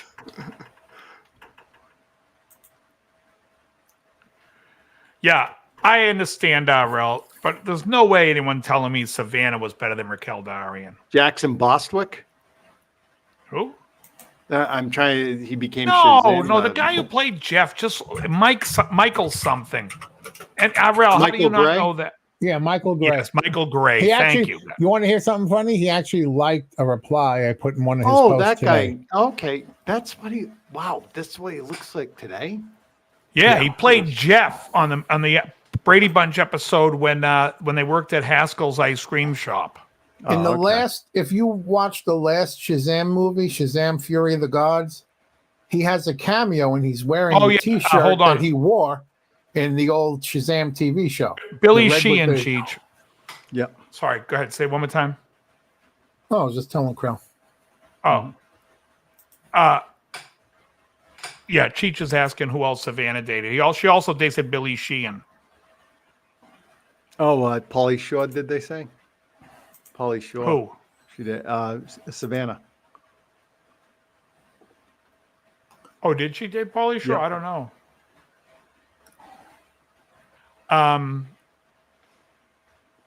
Yeah. All right. Guys, that's all the silliness we have time for. It's going to be Thanksgiving tomorrow, folks. I'm sure you guys. I got to wake up early, put a bird in the oven. Then I'm running to the gym. Then I'm going to come home, finish the bird, finish making everything, and then I got to. Then I'm going to smoke a cigar and relax. All right, I got to ask you a question before Good, you go wrap ahead, that but up. Christy Canyon and Vanessa Del Rio is not comparable. Christy Canyon or But Vanessa Del Rio, slutty hot, Slut. nasty slutty hot. But I just got caught up with Savannah. You're saying you're taking Raquel Darian over Savannah? all day. No, I You don't need, know you, her. why don't you I get don't your even know. tubes changed? I gotta No. see who Raquel Darian is. She was all right, but she's holy shit. you're on Team RL. That's all. When me and RL, and sorry to out you like this, RL, when we were Oh, younger, geez. we would argue Savannah. about this. Savannah. And Krellbar's on Team RL. Yeah, I said that earlier. She was fucking gorgeous. Oh my god, she was a girl that shouldn't have even been doing porn.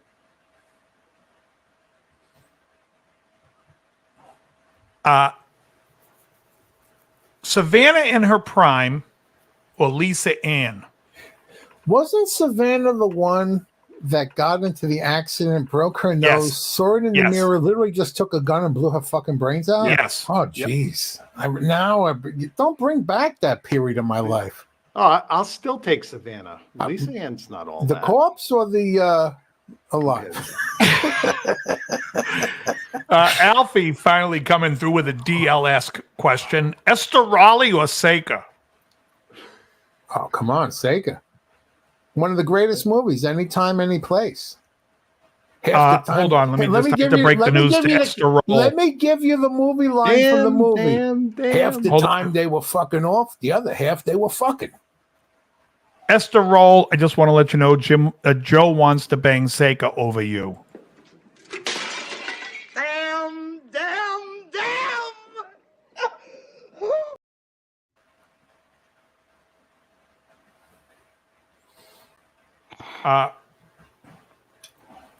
Jeff C., thank you for that, for joining Team DL on that.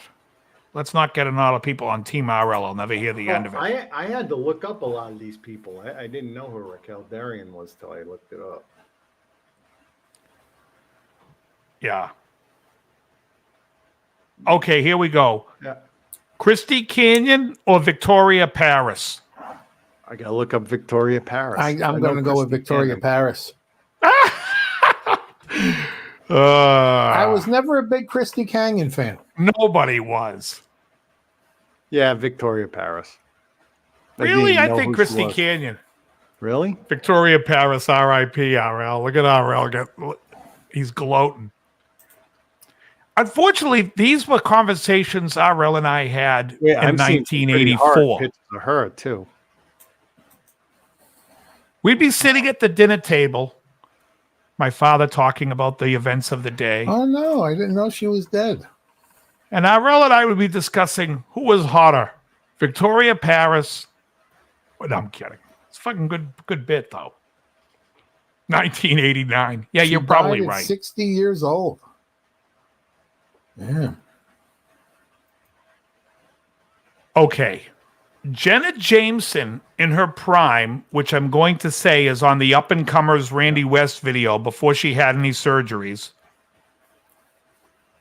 or anybody. I was never a big Jenna Jameson fan. Have you seen her before she got any surgeries? She always Randy had a West. goofy look to her, but Randy West Up and Comers. against anyone. Against By the way, Charlie. this show has gone south, folks. Against anyone. What if it's her against Charlie? Which Charlie? Just You the know girl it's Charlie? You know it's Charlie. Yeah, no. I take Leanne Hart over Charlie. And I met Leanne Hart and Charlie back in A month ago, Not- you were talking about how fucking hot Charlie was, and she worked at a No, gym. it was the other one I said that was hot. Charlie was cute, but Leanne Hart was really hot. Leanne Hart. Ah, jeez, I gotta look this up. Linda Carter or Victoria Principal? Linda Carter. Oh, Linda Carter.